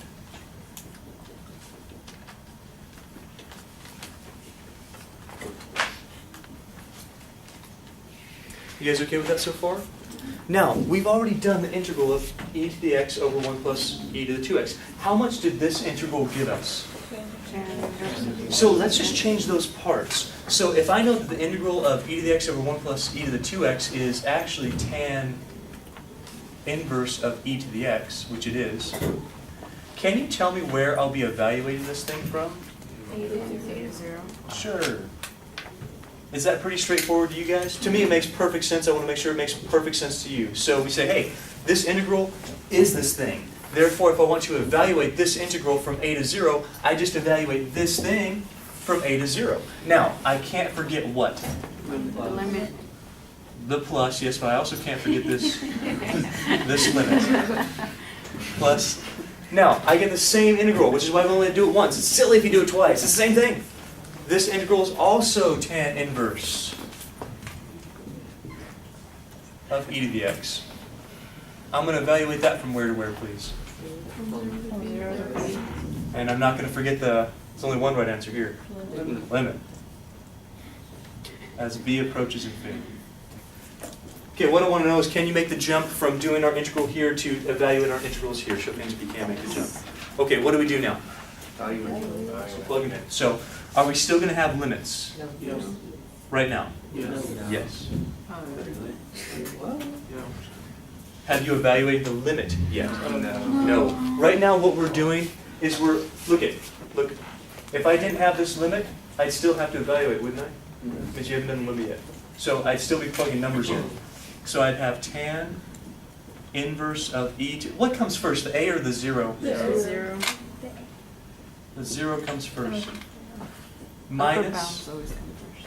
tan inverse of, that's very common for people to make that mistake, it really is. They go, oh, well, 0 always comes, no.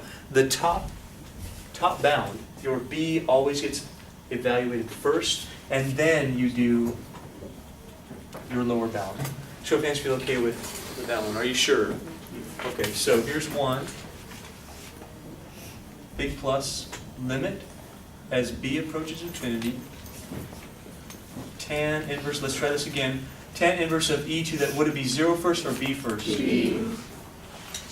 Minus tan inverse of e to the 0.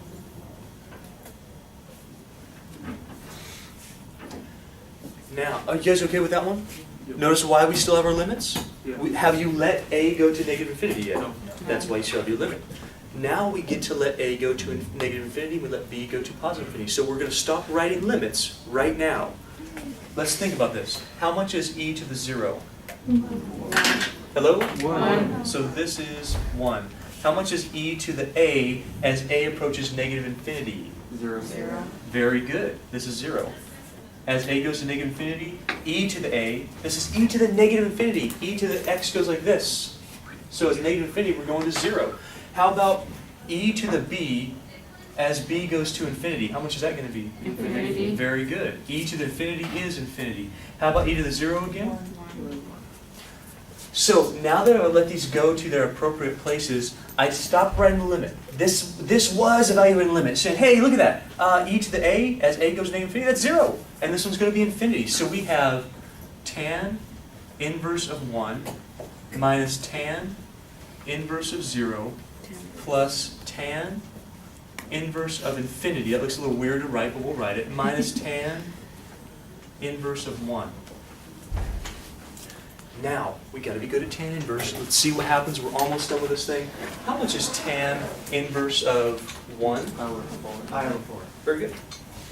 So this piece, pi over 4, says tan of pi over 4 gives you 1, therefore tan inverse of 1 is pi over 4. How about tan inverse of 0? 0. Pi over 0. Tangent of 0 gives you 0, therefore tan inverse of 0 gives you 0. Plus, how much, oh, this is an important one. How much is tan inverse of infinity? So basically, tangent of what value will give you infinity? Pi over 2. Pi over 2 will. Remember, tangent looks like this at pi over 2? That makes sense? So if tangent of pi over 2 is asymptotic, then we have an infinity. So therefore, tan inverse of infinity is pi over 2. It's a little weird because we can't actually plug in infinity, but we think of it like that. We think of, how can I get really close to infinity with a tan inverse? It's pi over 2. Minus, we already did this one, it's pi over 4.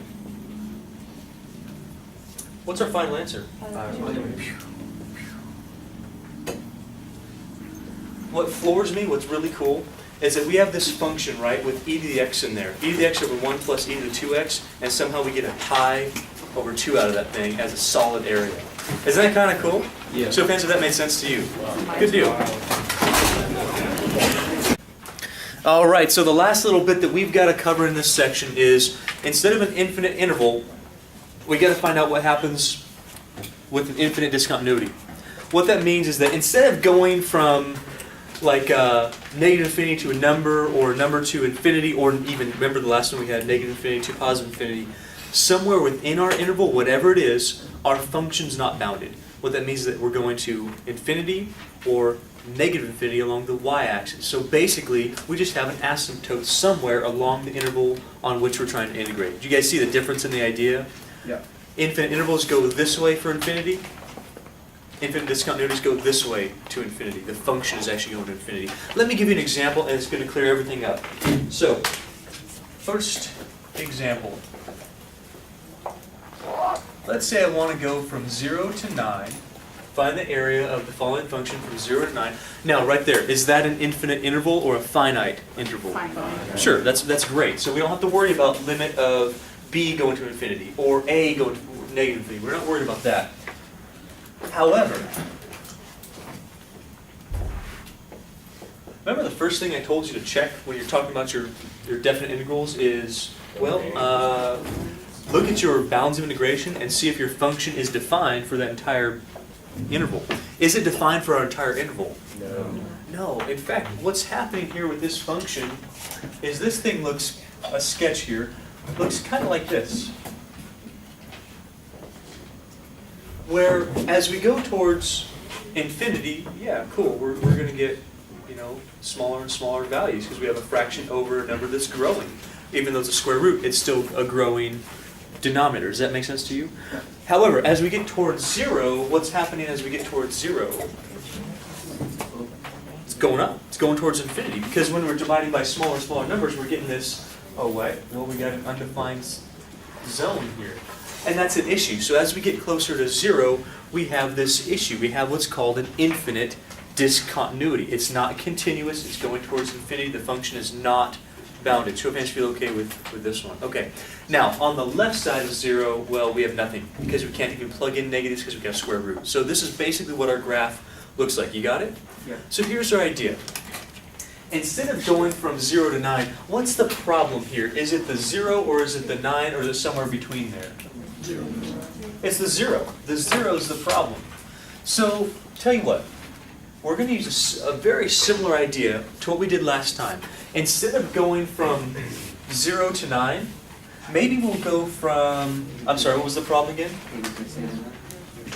0 is the problem or 9 is the problem? 0. We'll go from C to 9. And we'll make C some intermediate value. Tell me something. Hey, you ready? Tell me something. If this was a number like 1, could you integrate this thing very easily? Piece of cake. If it was like 0.01, you could still do it. 0.0001, you could still do it. 0, not so much. We're going to have a different idea. So it's really similar to the idea of, well, we can't actually plug in infinity, but we can plug in a number, right? And then let that number go to infinity with a limit. So the idea here is, all right, well, let's call it not 0, but C. Now, the question is, what do we want to happen? After we're done with this thing, what do we want to happen to our C? Where is our C supposed to go? Okay, our C, so we want our C to approach 0. Yeah, that's right. We want C to approach 0. Now, there's a problem with this. And this is why we talked about where the function is defined to begin with. Is there any function on the left-hand side of our 0? So what this says, if you remember anything about limits, what approaches 0 means is that the function does this from both sides. Remember that? We have to make this not a both-sided limit, but a one-sided limit. So we're going to have to approach 0 from a specific side. From the right side. So would you use a plus or minus? Good. What we want is, let me recap this real quick so we understand everything about it, and then I'm going to give you the definition for it, and we'll be good to go. The idea is, well, you know what? The interval is finite, that's fantastic, but our function is not defined for the whole thing. We have an infinite discontinuity. Wherever that happens, listening? Wherever that happens, change it to a C. What we're saying is that, okay, I can't define the 0 here, it's undefined. So let's call it C, that way I can even do my integral. We're basically changing this to a definite integral right now from a number to 9, no problem. Can't you do a definite integral from a number to 9? We just talked about how we could. After we're all done, then we'll say, well, what do we want to happen to our C? What happens there? We don't want the C to be here, we want our C to be there. We're going to let that C goes to 0 from the right-hand side. This is the idea. Show of hands feel okay with the idea. All right, so basically this is where we get our limit again. So we'll go, all right, fantastic. I can do an integral from C to 9.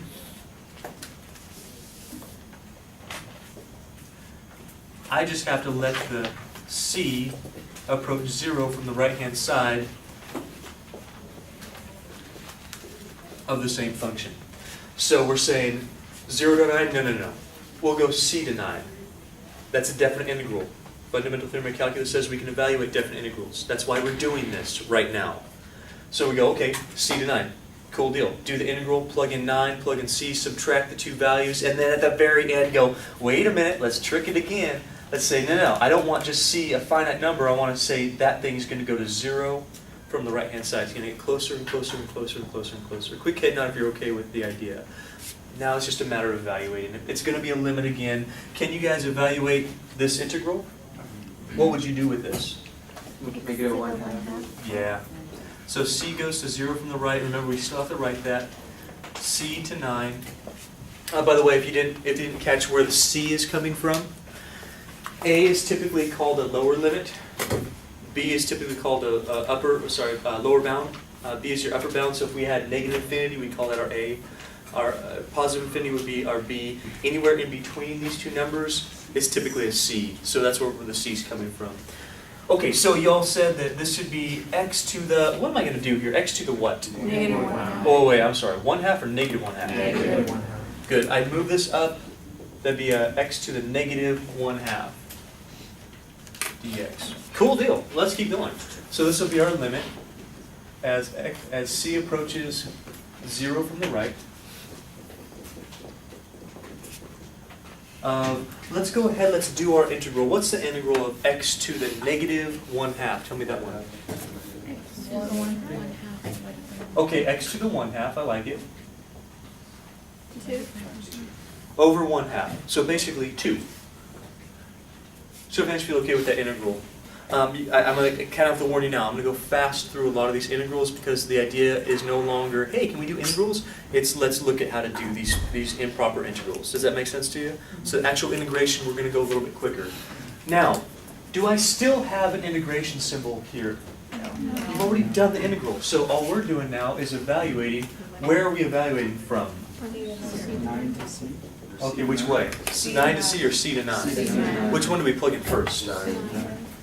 So this will be the limit as c approaches 0 from the right-hand side, 2 square root of 9 minus 2 square root of c.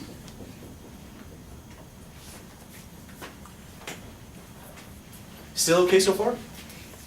Let's talk about these things. Let's talk about what happens as c approaches 0. What's going to happen to this part? How much is that going to go to? 6. Sure, this is 3, that's 2, so we're going to get 6. Notice how we're stopping writing the limit once we evaluate the limit, but before that we have to have it every single time. Now, what happens to the square root of c as c approaches 0? Notice we don't have a two-side limit here, which is why we had to go from the right-hand side only. It doesn't exist from both sides. So just think about what happens. What happens to a square root of a number as that number gets really, really close to 0? It gets really close to 0. Does that make sense to you? If you plugged in 0, you'd get 0. So we have minus 0. Therefore, what's really this is so cool. I don't know why it's so cool to me, but it's so cool to me. It says that, what's an integral even mean? So this is a definite integral, right? Between 0 and 9 of something that's not even defined as 0. Yet what happens is that if I have the area, because of this, because of our limit idea, the area under this curve from 0 to 9 is equal to, very cool idea. Very cool. Show of hands if you feel all right with this. So there's a few scenarios I want to discuss with you. Let's say that we have, so for a discontinuity at B, for discontinuity at A, or for a discontinuity at some intermediate value, C.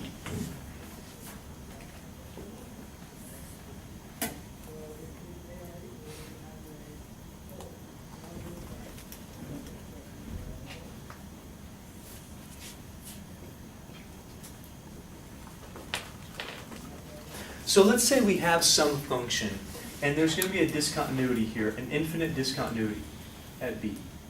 So our function is defined at A, no problem. It's going to do something, I don't know what it's going to do, but somewhere around B, there's going to be an asymptote. Do you guys see what I'm talking about, the infinite discontinuity at B?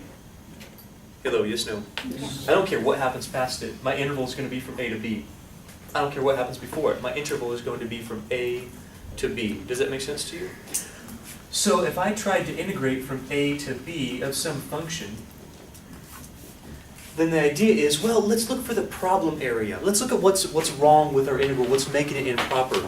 Now clearly, hopefully it's clear to you, my integral is finite. It's going from a to b. It's not an infinite idea, so I don't have to go to positive infinity or negative infinity. It's not a problem.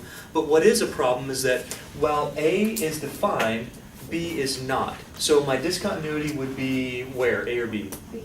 So wherever that discontinuity is, that's what we're going to call C, or whatever you want to do. So you can call it any letter you want. We typically use C because it's going to be an intermediate value between A and B. Does that make sense to you? So for us, we go, all right, well, awesome. So we'll have, I'm sorry, which one would we change here? Would we change A or B? B. That would become a C. So we'd say, no, not B. Let's make some point C, some intermediate value. And then where are we going to let C go to? We're going to, oh, not infinity, because I'm not going to infinity anymore. I'm going to go to B. So the limit would be C approaches B. Now think carefully here. So here's the idea one more time if I didn't cover this well enough for you. The idea is you're going to have a problem with an infinite discontinuity. It will either be at A or at B or somewhere between there. I'll show you that one last. If it's at one of your endpoints of your interval, A or B, well then define that endpoint as some intermediate value, C. So we go, no, we can't go all the way to there. So let's go to here. Let's go to C, not B. Does that make sense? Do our integral, because now it's a definite integral that's defined from A to C. You got it? After that, we go, all right, well, where did the C really want to go? C wants to go this way a little bit. C wants to go this way a little bit till it hits B. Now, from which way? From the left or from the right? From the left. That would be the idea. I want to show of hands to see if you're okay with this one. Now, let's reverse it. Let's say that we have some function that has a discontinuity at A, but is defined at B.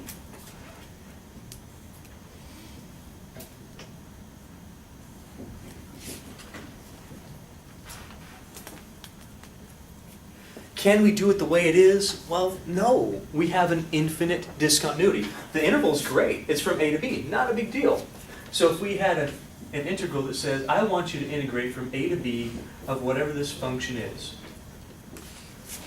Where is our problem here? Is our problem at A or is our problem at B? B. A. I mean, A, yeah. It's at A. B is fine, right? B is defined. We're good to go. So what we go is, well, tell you what, I don't really care about going to B. That's good to know, but I can't start at A. If I can't start at A because it's not defined, where am I going to start? C. Some intermediate value C. So my B would stay the same, but my A would become a C. What that lets us do, again, hopefully for the last time, that gives us a definite integral that we can actually evaluate. It says, now you're going from a finite number to a finite number that you can actually plug into your integral after you've already evaluated. That's great. We go, okay, plug in the B, plug in the C, subtract them, good to go. Calculus tells us we can do that. We can subtract that evaluation when we plug in B and then subtract off when we plug in C in this case. Now, the problem is, well, I'm not really starting at C. I want to start where? I want to start at A. So, yeah, this integral says from C to B, but now this limit can take the C and move it which way? To the right. Let me think about it. To the, okay, so let's just say to somewhere. To where? To A. To A. From the right side. From the right side. That's right. That's actually the first example that we had. That's right here. That said, okay, I can't start at 0, but I can start at C. Now, at the very end, we go, okay, look at that. From C to 9 actually lets you evaluate it. Plug in the 9, plug in the C. That's great. That's what definite integrals are all about. Then it says, well, I want that C to not start here. I want it to start really close to here. And that's what this limit idea says. I want the C to start really close to here. So towards 0 from the right-hand side, that's what this is. Show of hands feel okay with that one. Now, there's one situation we haven't covered. What's the situation we haven't covered? Where there's a hole? Right in the middle. Holes I don't care about, because that's why they're called removable discontinuities. They're not going to affect us. It's still bounded, correct? So if we have a hole, we can plug it with a single point. Does a point have any width to it? That's going to blow your mind. If a point has no width to it, then if I'm missing a point on my line, so a hole basically, since a point has no width, it can't possibly have an area under that point. Does that make sense? This area is width times height. If it has no width, I don't care how high it is, 0 times anything is still 0. So for that reason, if I have a removable discontinuity, that does not affect the area under the curve. Those points have no width. Crazy, right? What will blow your mind is you can have an infinite number of those on your line and still get an area. What? Anyway, it's different class. different class. Discontinuity at C. So what happens if it's not, did I just completely blow your mind like a mind grenade? Do you see what I'm talking about? How that one point doesn't affect the area? Yeah. That's so neato, because there's no width. So therefore we don't care about the holes. We care when it's not bounded, right? Because that's a problem. We need to define that a little bit better. So it's not here anymore, it's not here anymore, it's somewhere in the middle. So here's our A, where we have something defined. Here's our B, where a function would be defined. But somewhere in here, we've got a problem.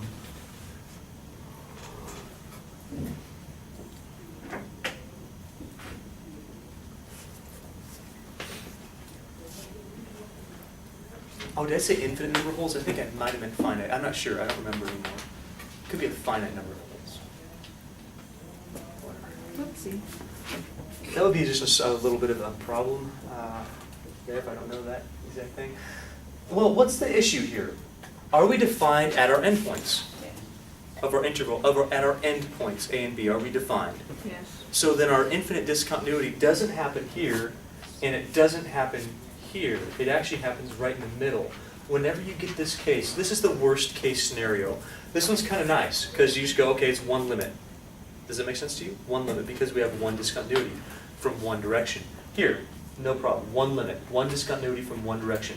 Here, one discontinuity, but it's from two directions. So whenever you have your infinite discontinuity between your bounds of integration, the A's fine, the B's fine. Somewhere in the middle we have a problem. So somewhere in the middle we'd say, okay, where would we go? Where would we start from if I want to do this? I'd start at A. Where's my problem at? C. Yeah, I'd have it at C. I'd have to split that up. Then I have another integral starting from where? C from C. And going to D.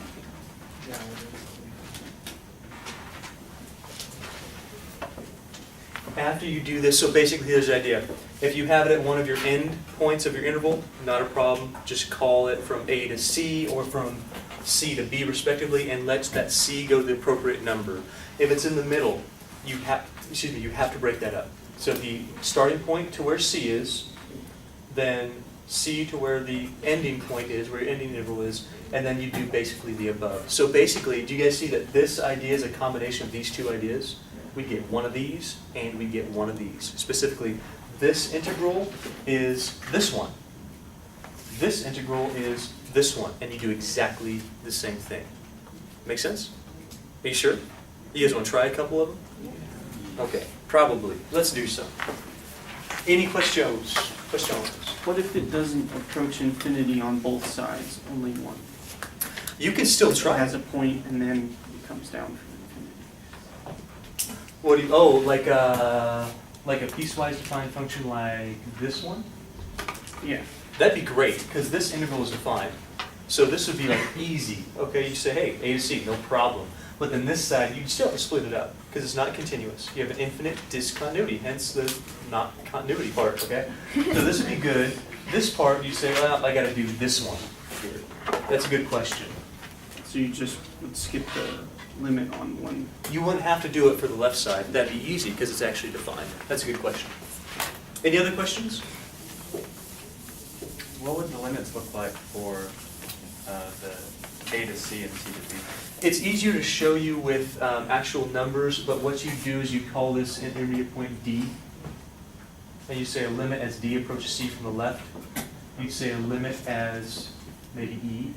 as e approaches c from the right. So you have to have, this is why I don't want to show you that many letters, because like, what in the world are you talking about here? But you go from a to some number d, okay? You do your definite integral, and then you let d go to c, your undefined point, from the left-hand side. Here, you define some intermediate point e. You've already used c and d, so e. Then you do your definite integral from e to b. After that, you let e go to c from the right-hand side. Did you guys follow that? Same idea, it works easier with numbers because I don't have all these letters floating around. Okay, so let's actually get to the nuts and bolts of this thing.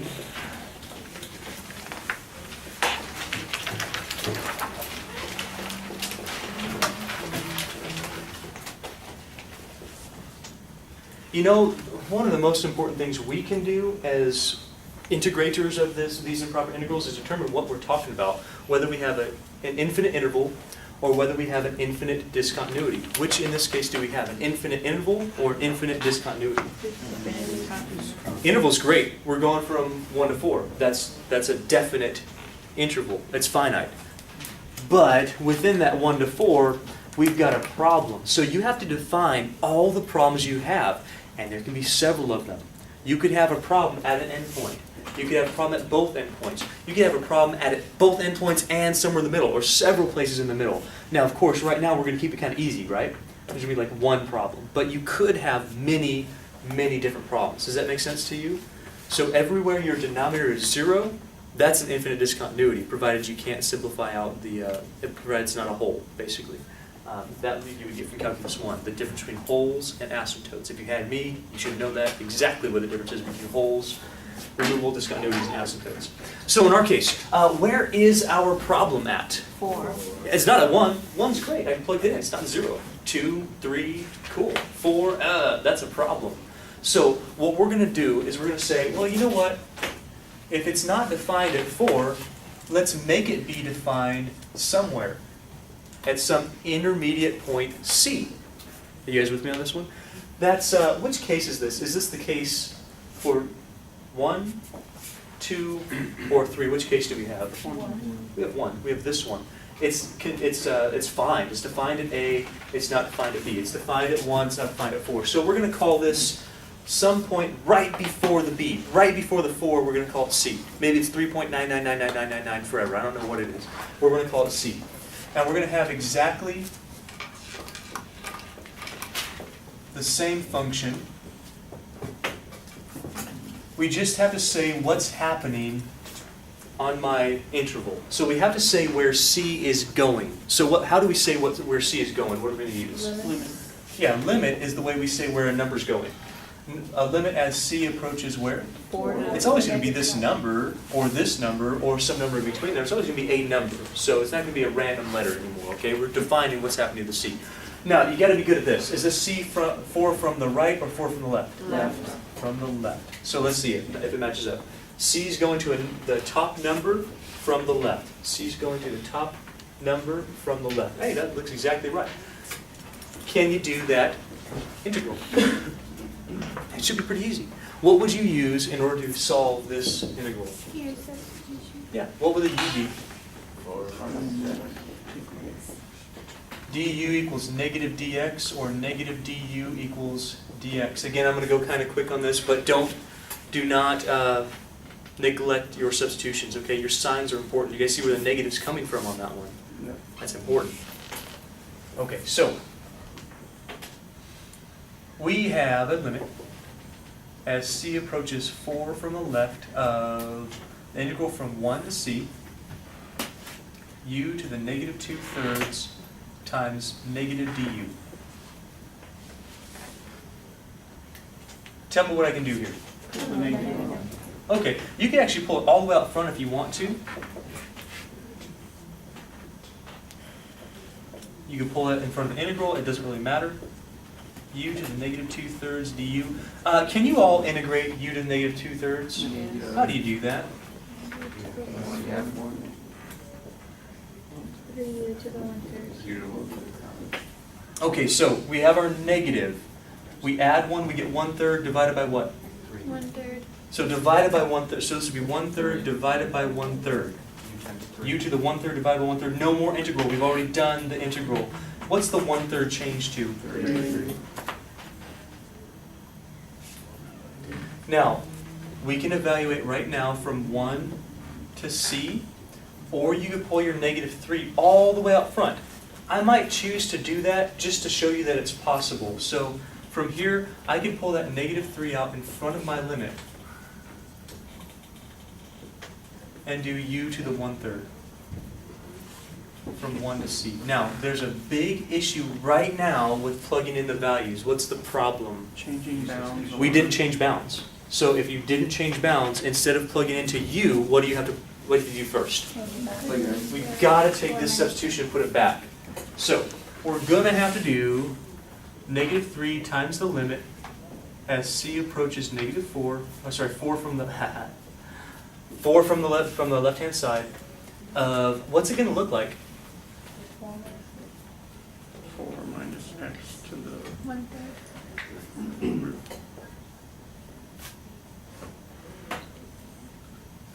Okay, so 10, 20-second recap. Here we go.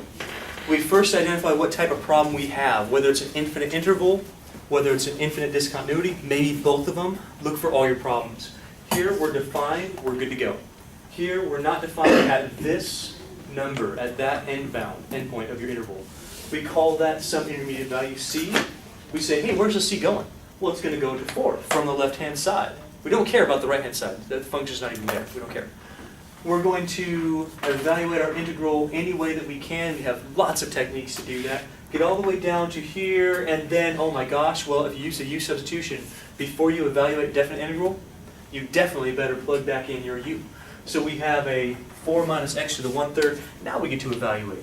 So we've got -3, let's not forget that. A limit as C approaches 4 from the left. What goes in first, the C or the 1? The C. 4 minus C to the 1/3 minus 4 minus 1 to the 1/3.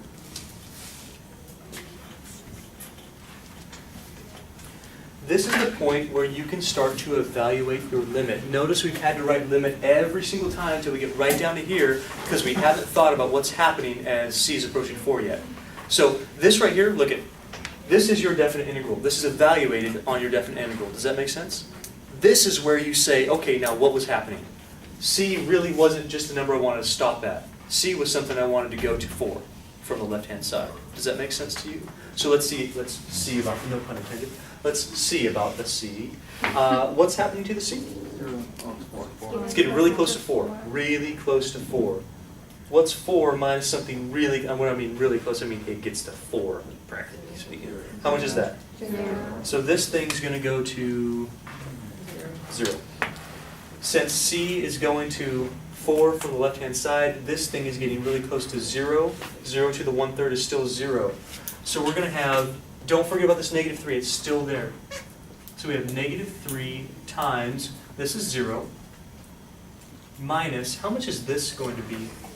cube root of 4. Cube root of 3. Root of 3. Altogether, we have 3 cube root 3.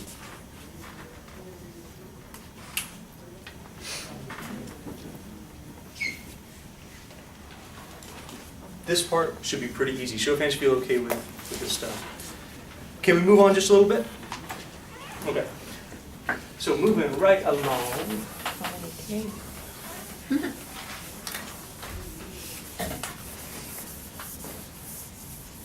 Questions?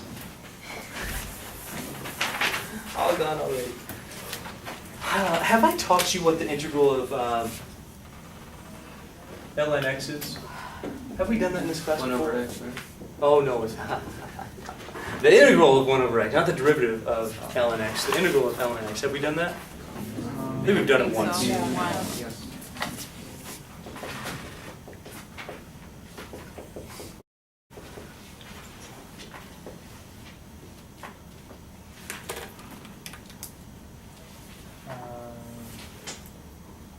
Sorry.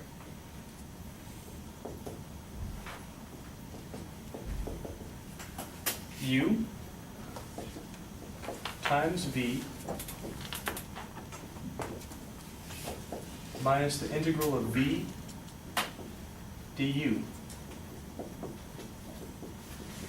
What am I doing up here? Magic? Partial. Which is magic? I mean, integration by Integration by parts. parts. U, v minus integral of v du. This is 1.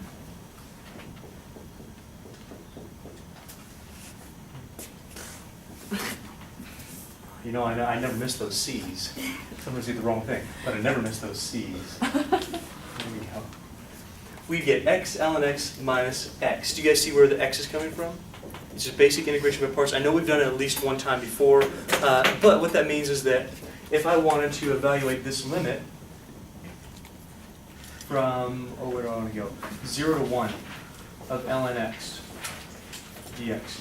Now I can use this formula, basically. I wouldn't have a c, but now I can use that. So whenever you see the integral of ln x, if you want to memorize this, that's fine.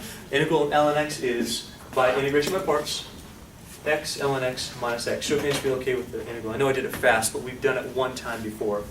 So let's look at the integral from, this is our real example, okay? Let's look at the integral from 0 to 1 of ln x. Firstly, is this an infinite interval or is it an infinite discontinuity? Infinite discontinuity. Very good. Where is the discontinuity? 0, 1, or somewhere between? 0. 1. 1. What's ln of 1? 0. Then it's defined. Oops. What's ln of 0? Tricky.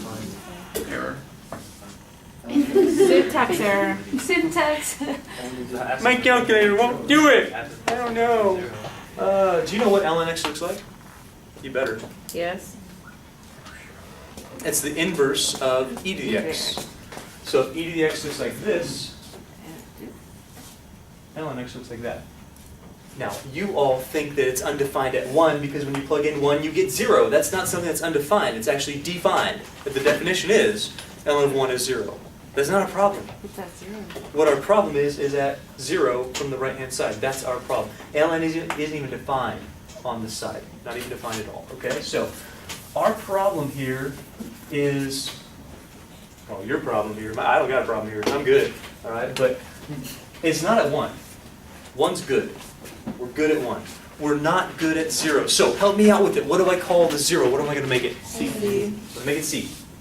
Yeah, I'm not making it A because I'm not letting this number go anywhere. I'm not letting it go to infinity or anything. I'm calling it C because I have a number between 0 and 1 right now. Does that make sense? It's between 0 and 1. Now, where do I want that C to go? 0. From the right. I mean, correct. And a limit lets us do that.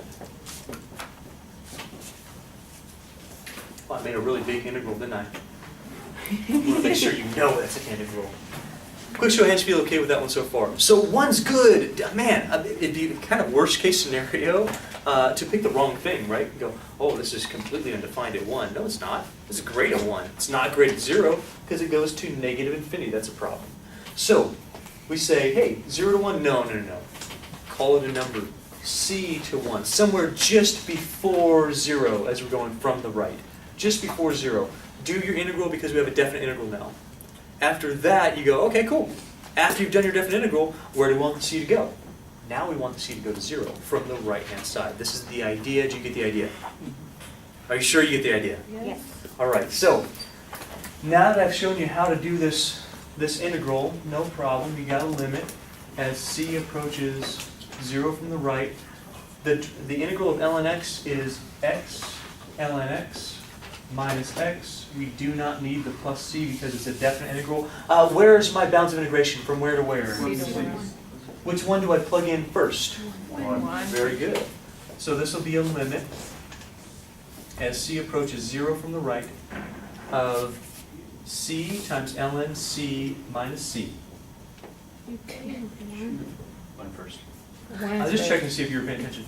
I didn't even write the c's. What about the x for some reason? I don't know why. 1 ln 1 minus 1. Very. I even asked you that question, didn't I? Silly old Leonard. Minus, okay, now we'll have c ln c minus c. Ah.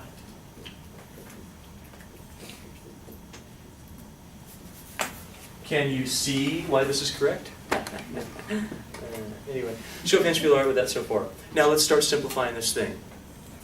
What happens with ln1? 0. That's 0. What happens with, oh goodness gracious, you know what?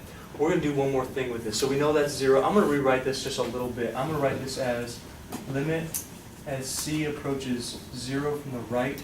Let's do this. Let's do -1 minus c ln c plus c. Are we okay with that so far? Hello, yes, no? Yes. Okay, now, you can't make up your own math on these things. Some are going to be easy little parts, some are not going to be so easy. You have to do some things with it. So let's look at this. What's the limit of -1? -1. Easy. What's the limit of c as c approaches 0 from the right? That's 0. This one?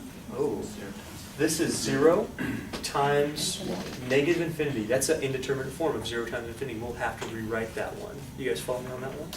You can't do 0 times... You should know that ln of c as c approaches 0 from the right goes like this to -infinity. You can't do 0 times infinity and know what that is without doing this. Okay, you've got to actually go through it. Am I getting through to you a little bit? Okay, you've got to do the indeterminate forms like we've been practicing. That's why we did them, just to get here. So we're going to have, this is still -1. This goes to 0. So I'll have -1 minus the limit as c approaches 0 from the right of c ln c, and then, well, plus 0. That's gone. So really, I just need to focus on this thing. I'm going to take it off to the side here real quick. Use a different color here. The limit as c approaches 0 from the right. If you remember anything about indeterminate forms, like 0 times infinities, or zeros to the whatever, we're trying to make a fraction out of it, of 0 over 0, or infinity over infinity. Explain to me why we're trying to make a fraction out of it. To do L'Hopital. Very good. So, never want to move ln to the bottom. We found that out when we, remember doing e to the ln of the bunch of junk? We never move the ln, we always move the other thing. So this, you'd leave this as ln c over 1 over c.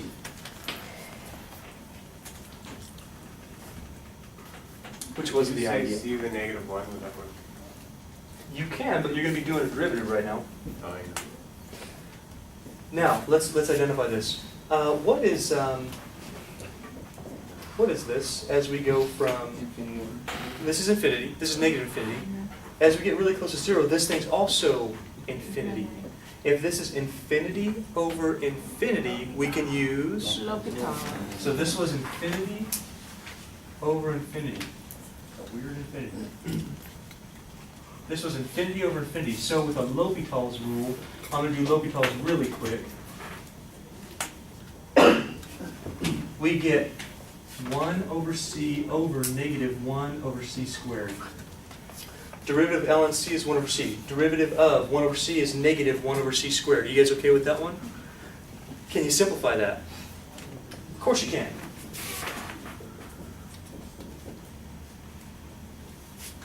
Let's see. It's going to be negative. 1 over c over 1 over c squared. Reciprocate and multiply. C. We get if you simplify this, you're going to get -c. Got it? See? C? See. C. Now, what's happening? Are we really okay with? Oh, C, can you see? I see what That was 3 different C's. I see what you did there. Thanks. So, what's happening to our C as C approaches 0 from the right? This thing is going to -0. Well, I don't care about -0. 0. So this whole thing is 0. And we get -1. Crazy. Quick show of hands, feel okay with that one?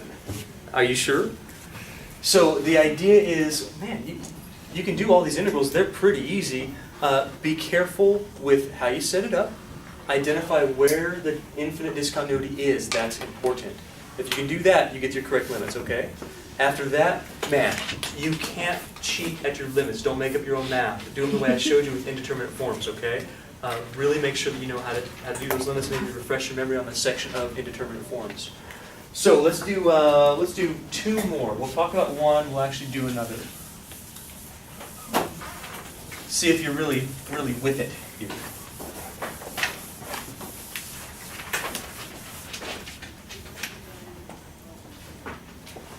We're not going to finish this, but I want to see if you understand what to do. Integral from -1 to 1 of 1 over x squared dx. Integral of -1 to 1 of 1 over x squared dx. Infinite interval? Infinite discontinuity? Neither. Both. Neither. Infinite interval? Infinite discontinuity. Discontinuity. Is there a problem in our function? Yes. Where? 0 is a problem. Do you see what I'm talking about? The 0. 0 is a problem. This is what I'm talking about. You can't just blindly integrate with definite integrals. In Calculus 1 you can, because you don't cover this idea. You go, okay, I'm just going to assume I can do it. But here you can't do that. Because now, well, can you plug in 0? No. Goodness gracious, folks, we're going over an interval where this function is not even defined. What that means is that we have this third situation where we've got a -1 to 0 plus a 0 to 1. Show of hands if you feel okay with that idea. I'm not going to finish the problem for you. I think you can do it. Check it out. Ignore this side. Could you do this? Yes. Yeah, this would be as c approaches 0 from the left. As c approaches 0 from the right. And then you do both of them and add them together if they both exist. Thanks for the emphasis on that one. Okay, last one. I have 84%.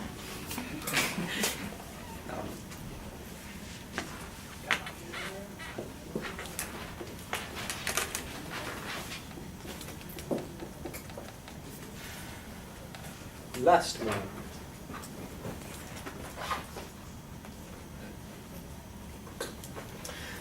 Integral from 0 to infinity of that bunch of junk. Oh my gosh, one of the most important things you can do is actually identify what is going on, what is wrong I only have one. with your interval, or your integral, or both of them. So what's wrong with this picture? Infinity. Infinity, right off the bat, it smacks you right in the face. It says, boom, got an infinity. Did that wake you up a little bit?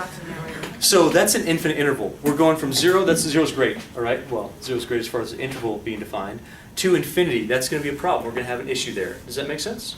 Now, there's another problem. What's the other problem? We're defined everywhere except at 0. 1, 2, 3, 4, boom, boom, all the way to infinity is perfect except for the 0. So here's how we, and you can take these ideas and run with it, okay? I'm giving you kind of the basics here. So if you had started like, well, you couldn't start anywhere negative, but like on example like this one, if you had other scenarios, you got to break them up to where your interval is defined and do limits for where you are not defined. Is that clear? So in our case, we're going to say, not a problem. No, but we can do this. Not a problem. But here's how to split it up.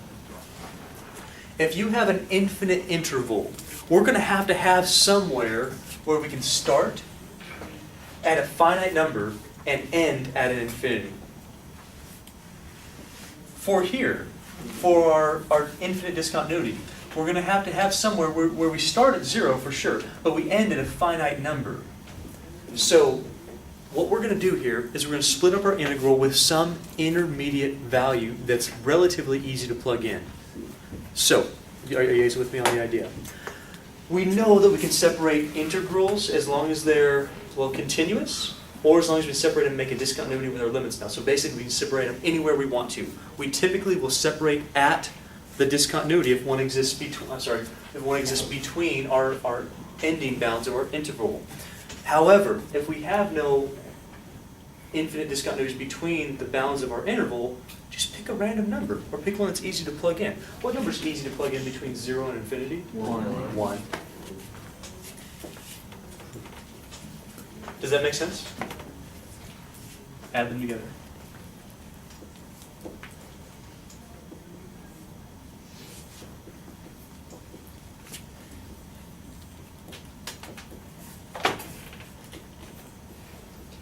Now tell me something. Now that you've broken it up, can you do this integral? This is improper. It's definite interval here. It's just undefined at that point. So we could write a limit as, what number's going to change? Real quick, what number's going to change? Zero. To Okay. One. C. Oh, see? C. Well, Third time's a charm.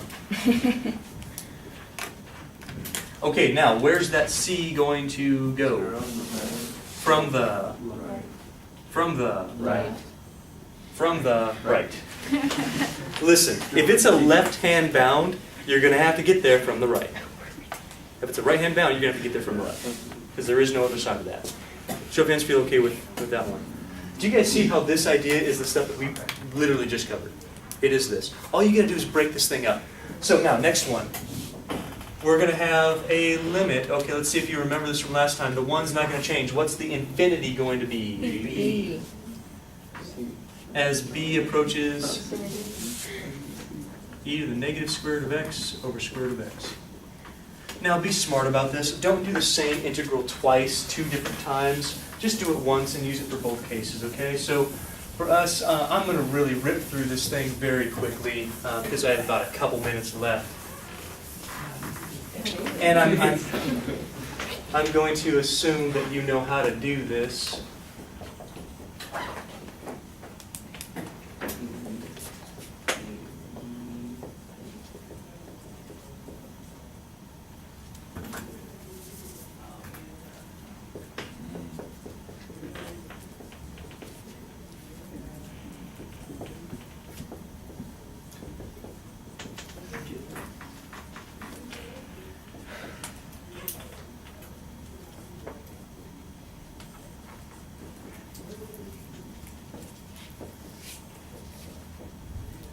I guess you could have made that negative 2.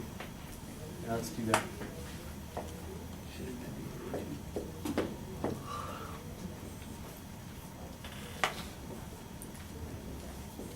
So u is negative square root of x. Get negative 1/2 x to the negative 1/2. Move over to the negative 2 square root of x du. That is our dx. Bam. Square root of x's are gone. Pull out our negative 2. Our integral becomes negative 2e to the u. So far, so good? Now, of course, before I start evaluating this thing, I'm going to want to make sure that I have my function in terms of x and not u. It should be du, not dx. Oh, yeah, thanks. Yeah, thank you for that. So negative 2e to the u, negative 2e to the negative x. Show of hands feel okay with that one. Basic u sub. Okay, if you need to watch that again, watch it again.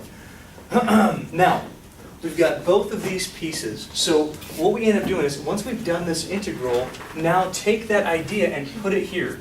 So we have, from this side, we've got a limit as c approaches 0 from the right. This integral is this, negative 2e to the negative square root of x. It's just that we're evaluating from c to 1.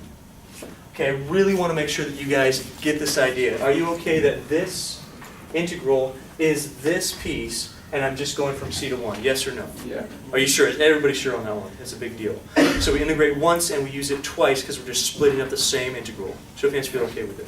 Okay, fantastic. Now we're going to add on to it a limit as b goes to infinity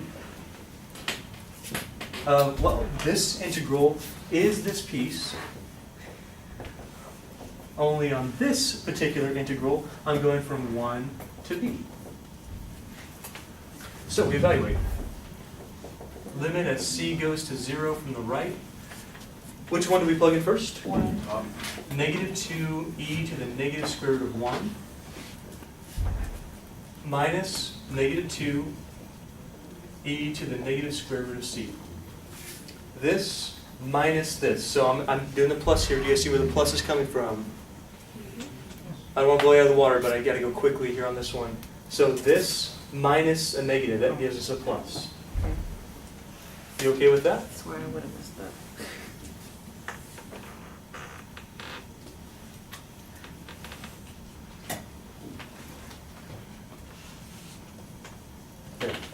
little piece, minus and negative. I'll do it over here if that bothers you. Negative 2e to the negative square root of b minus negative 2e to the negative square root of 1. Here's what I'm talking about. This is what we did here. So when I subtract a negative, what does this become, ladies and gentlemen?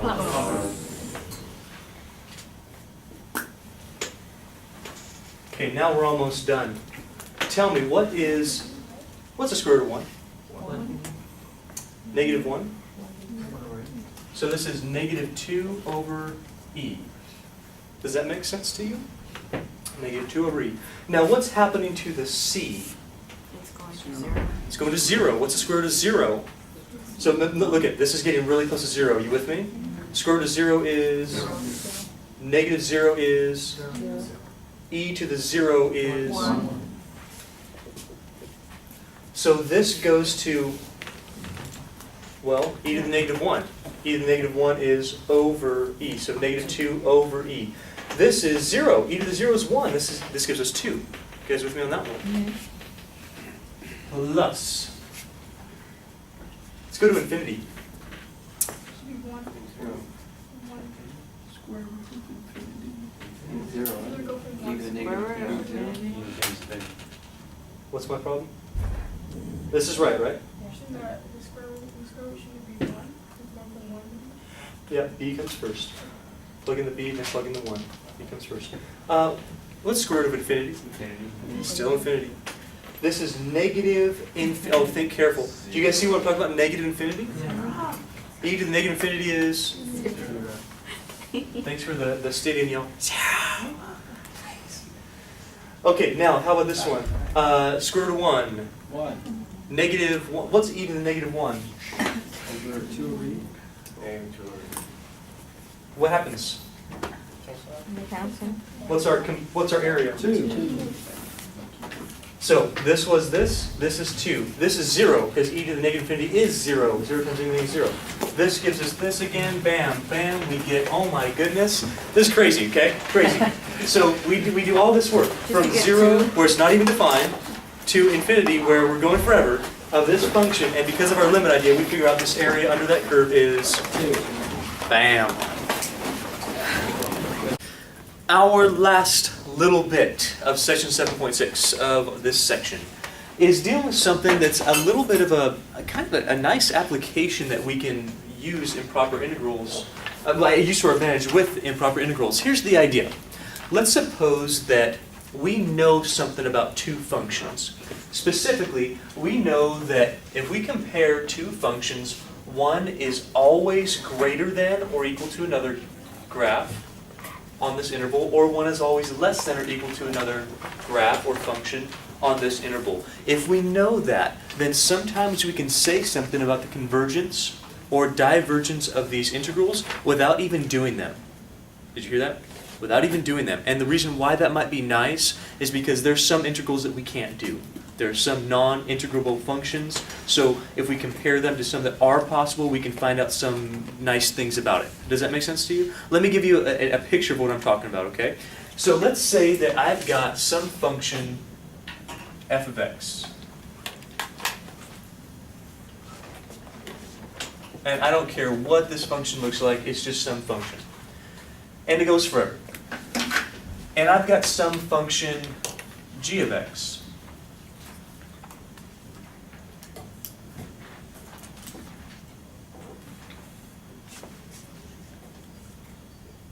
And it goes forever.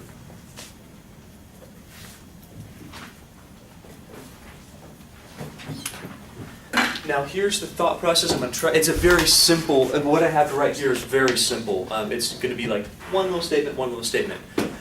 But I want to make sure that you guys understand the concept. That's what this class is about, right? It's understanding the concepts here. So think about this for a second. Firstly, do you see that f of x is always greater than g of x for any number that I give you? From A, and let's assume this goes like this forever, okay? From A to forever. Are you guys with me? Always greater than or possibly equal to it. Let's look at it. The black line is f of x, the purple line is g of x. Is the black line above the purple line? Yes, Is the black line above the purple line? yes. How about right here? Oh, it's equal right there. Does that matter?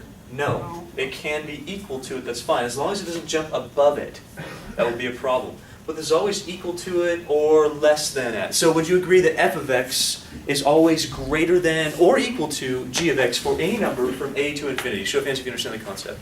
Okay, now here's the plan. Think about what would happen for these scenarios. Let's say that we take an integral of g of x.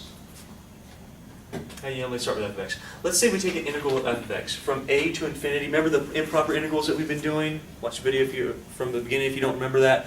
If we go on this indefinite interval from a to positive infinity, we go, okay, let's take the integral of f of x. Let's say that we can find it. So the integral of f of x from a to infinity is actually convergent. Remember convergent?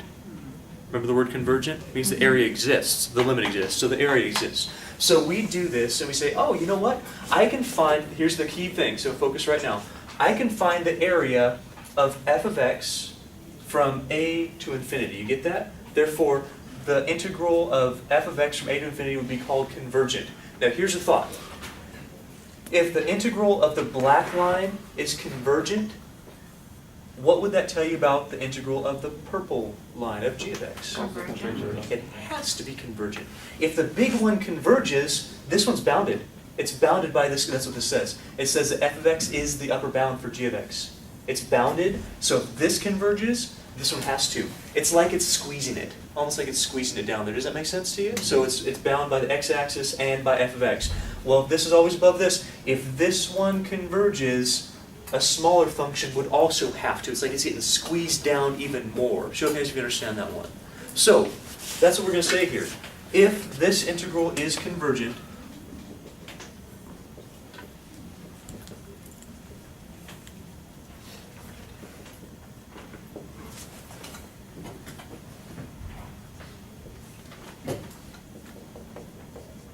then so is this one.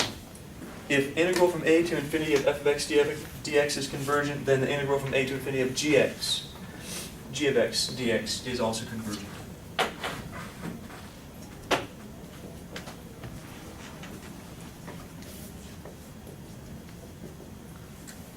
I really do want to make sure that makes sense to you. Do you understand that concept?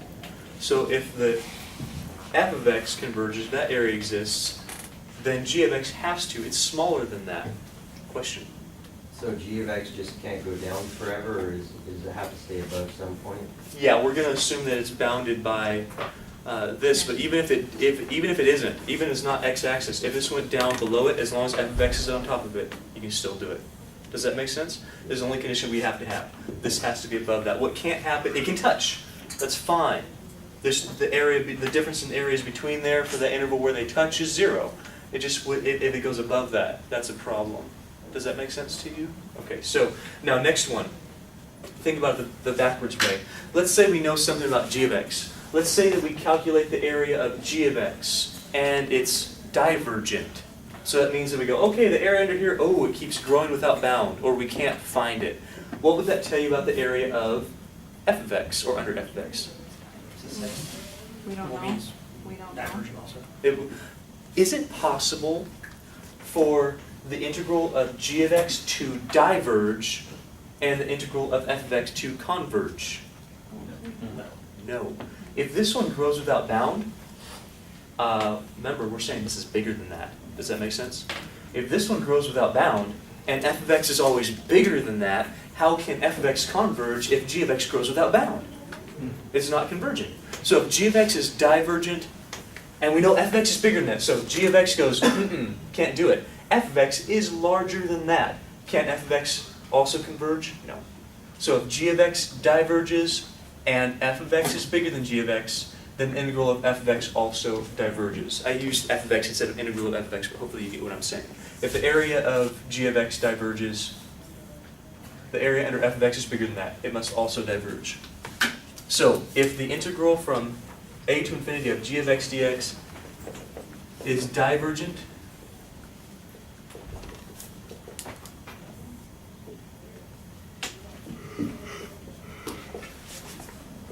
then the integral from a to infinity of f of x dx is also divergent.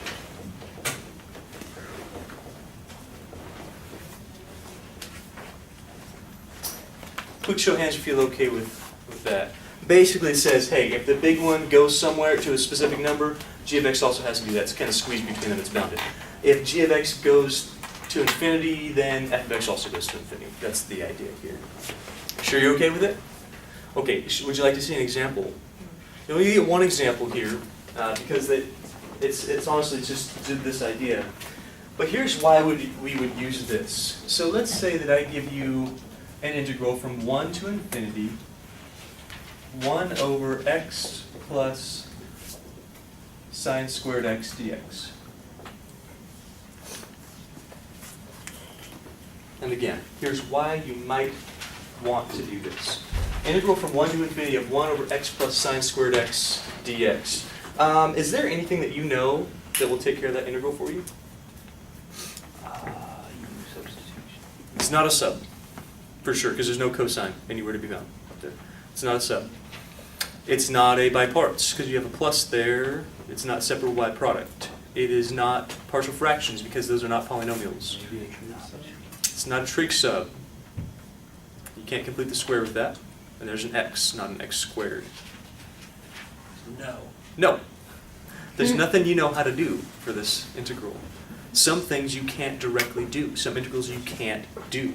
So, and I know that's a shock to you. Wait a minute, this is math. Man, sorry. Right here, there's nothing that we know how to do for this integral. Maybe somewhere else numerically or approximations, for sure, okay? There's other things that we can do, but here, no. We can't do anything with this in our class right now. So what in the world are we going to do? Well, the most we could say about this is whether it is convergent or whether it is divergent. That's something we could probably do here. So we're going to make a comparison to another function that we do know how to do something with. Now, we might not be able to find the actual area of this, but we can tell whether it actually goes to a number or whether it doesn't. Does that make sense to you? Whether we should spend time trying to find it or whether it's a waste of time. So here's what we're going to do. We're going to compare this to another function. Something that is going to be easy to do. Now, keep in mind that if we're going to do this, we do have to keep the bounds of integration the same from here to here, just so that we match this up. So notice that our A and our A, they match up.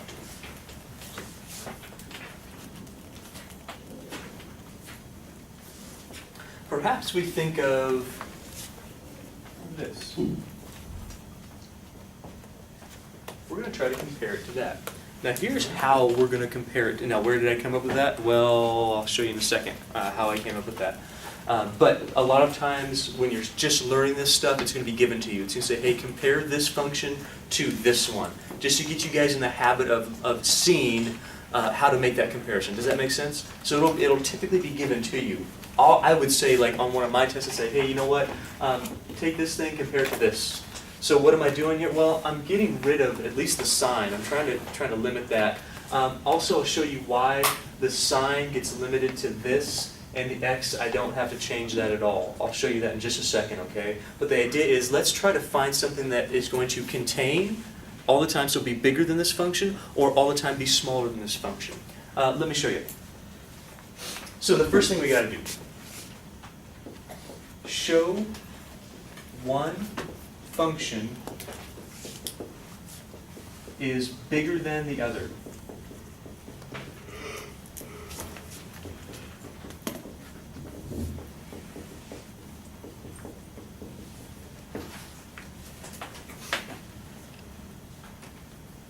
We start with something very basic, just the idea of what in the world these things look like. Are you guys with me so far on the idea, at least?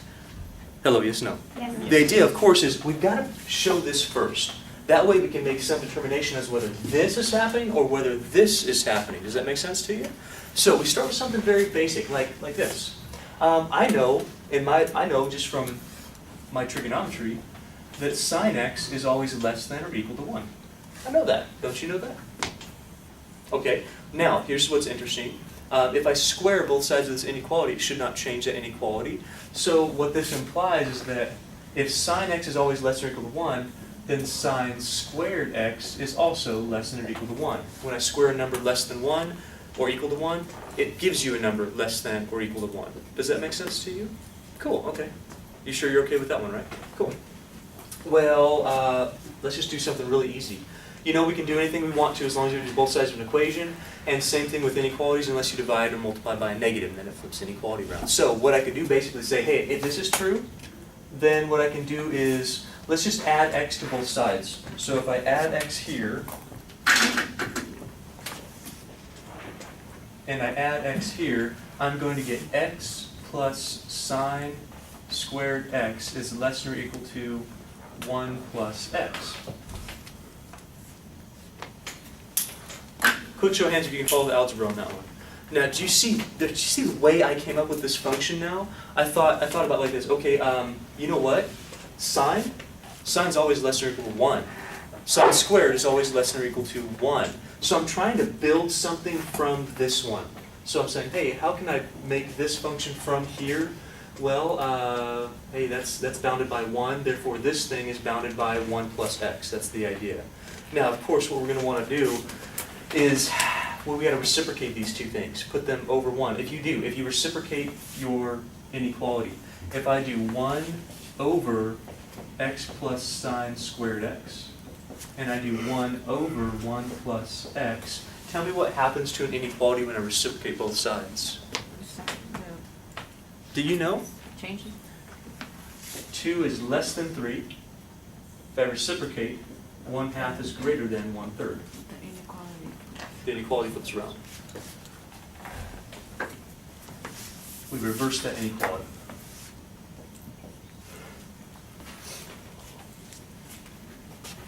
Does that give us the relationship that we want to see? It tells us that, yeah, cool, okay, we know that something's happening here, that one function is always greater than or possibly equal to another. Show of hands if you feel okay with this one. That's the idea. You need it to be all the time, too. So we always know that, yeah, these could be equal at some points, but other points, this is going to be greater than this function. Does that make sense to you? You sure? Any questions or comments before we go any further? I need to make sure you guys get with this, okay? So the first thing we show is that I don't know right off the bat whether one's bigger or smaller. Now, I do because I'm doing the problem, okay? But we're not going to know that right off the bat. We got to look at it and go, okay, how am I going to get this thing from this thing? Well, figure it out.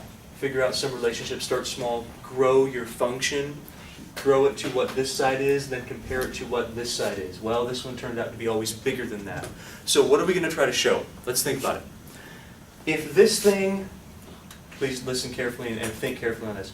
If this thing converges, if this thing converges, does it tell you anything about this thing? Yeah. No. If this converges, does it tell you about this? No. Here's a scenario. It says, hey, suppose that g of x converges. G of x is the small one. If this converges, could f of x diverge? Possibly. Absolutely. You don't know. So if this small function converges, we've said nothing about the big function. Does that make sense?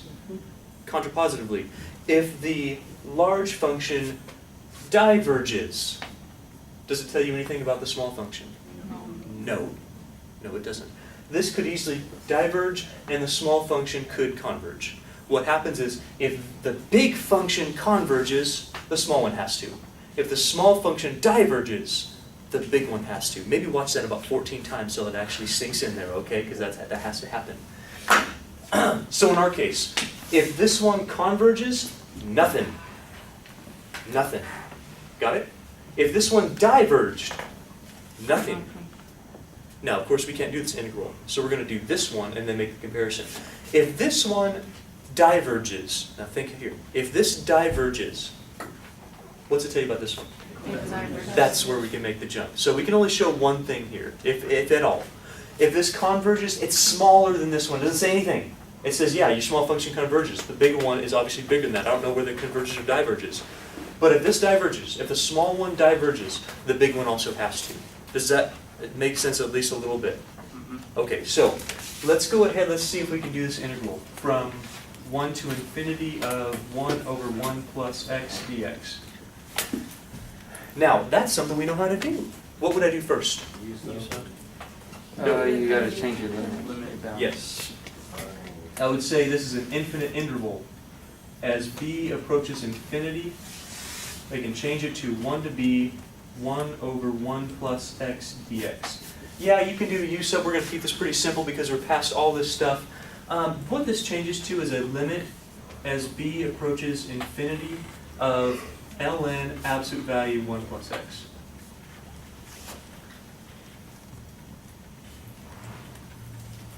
From 1 to b.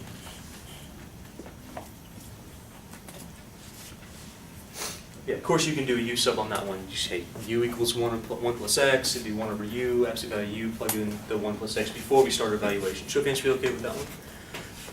Let's evaluate. So this would be limit as b approaches infinity, ln 1 plus b absolute value. Absolute value here really is not that relevant. Can you explain to me why the absolute value here is not relevant for us?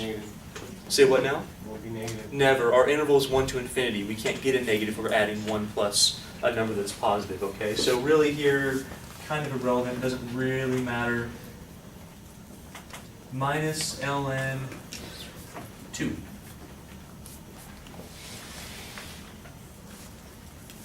Quick head nod if you're okay with where those numbers are coming from. Just some evaluation. Now, let's think about it. Where's b going? Infinity. Okay.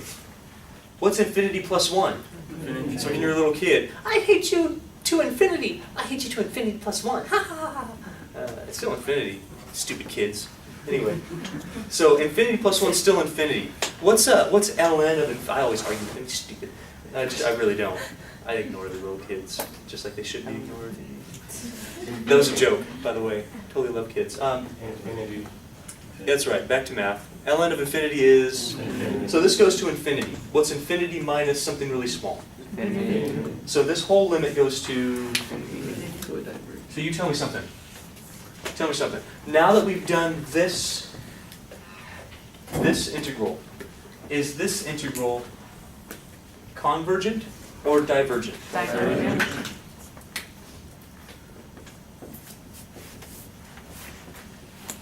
Now we think back to why we did this whole thing right here. If this function is always bigger than this function, let me go through this one more time. If this had been convergent, just not. But if it had been convergent, doesn't say a thing about that. Don't know. Inconclusive. Okay. But if this is divergent, this says that this area goes to infinity, or we can't find it, or something like that. This area is infinity. Area of this. What's to say about that one? It has to be. So should we even bother doing this integral? No. Heck no. I know that if I did it, if I was able to somehow magically do this right now, our limit would also go to infinity. Since this function is always bigger than this function, the area under this curve is always bigger than the area under that curve. So if this is divergent, this also has to be divergent. So that's infinity plus bigger. Infinity plus, I don't know. It doesn't matter. It's still going to be divergent. What I want to know is that that stuff made sense to you guys. Are you sure? Are there any questions about that at all? Question. So this is just telling you if it's convergent or divergent. That's right. It's all not doing. telling you what the area is. So had we gone the other way, right? Had this one been let's just pretend we were able to do this, okay? Had this been convergent, it would tell you that this would be convergent, but it wouldn't tell you what that is. Yeah. Okay, it'd say it's probably smaller than this area. So if this comes out to a number, you go, cool, it's probably smaller than that, but I don't know what it is. Make sense? Question? Will you specifically ask us for that on an exam? If you we'll use the convergent test to see if these are divergent or convergent. Sure, I would say use the comparison test. Or compare this to another function. I probably would even give you the other function, okay? Okay.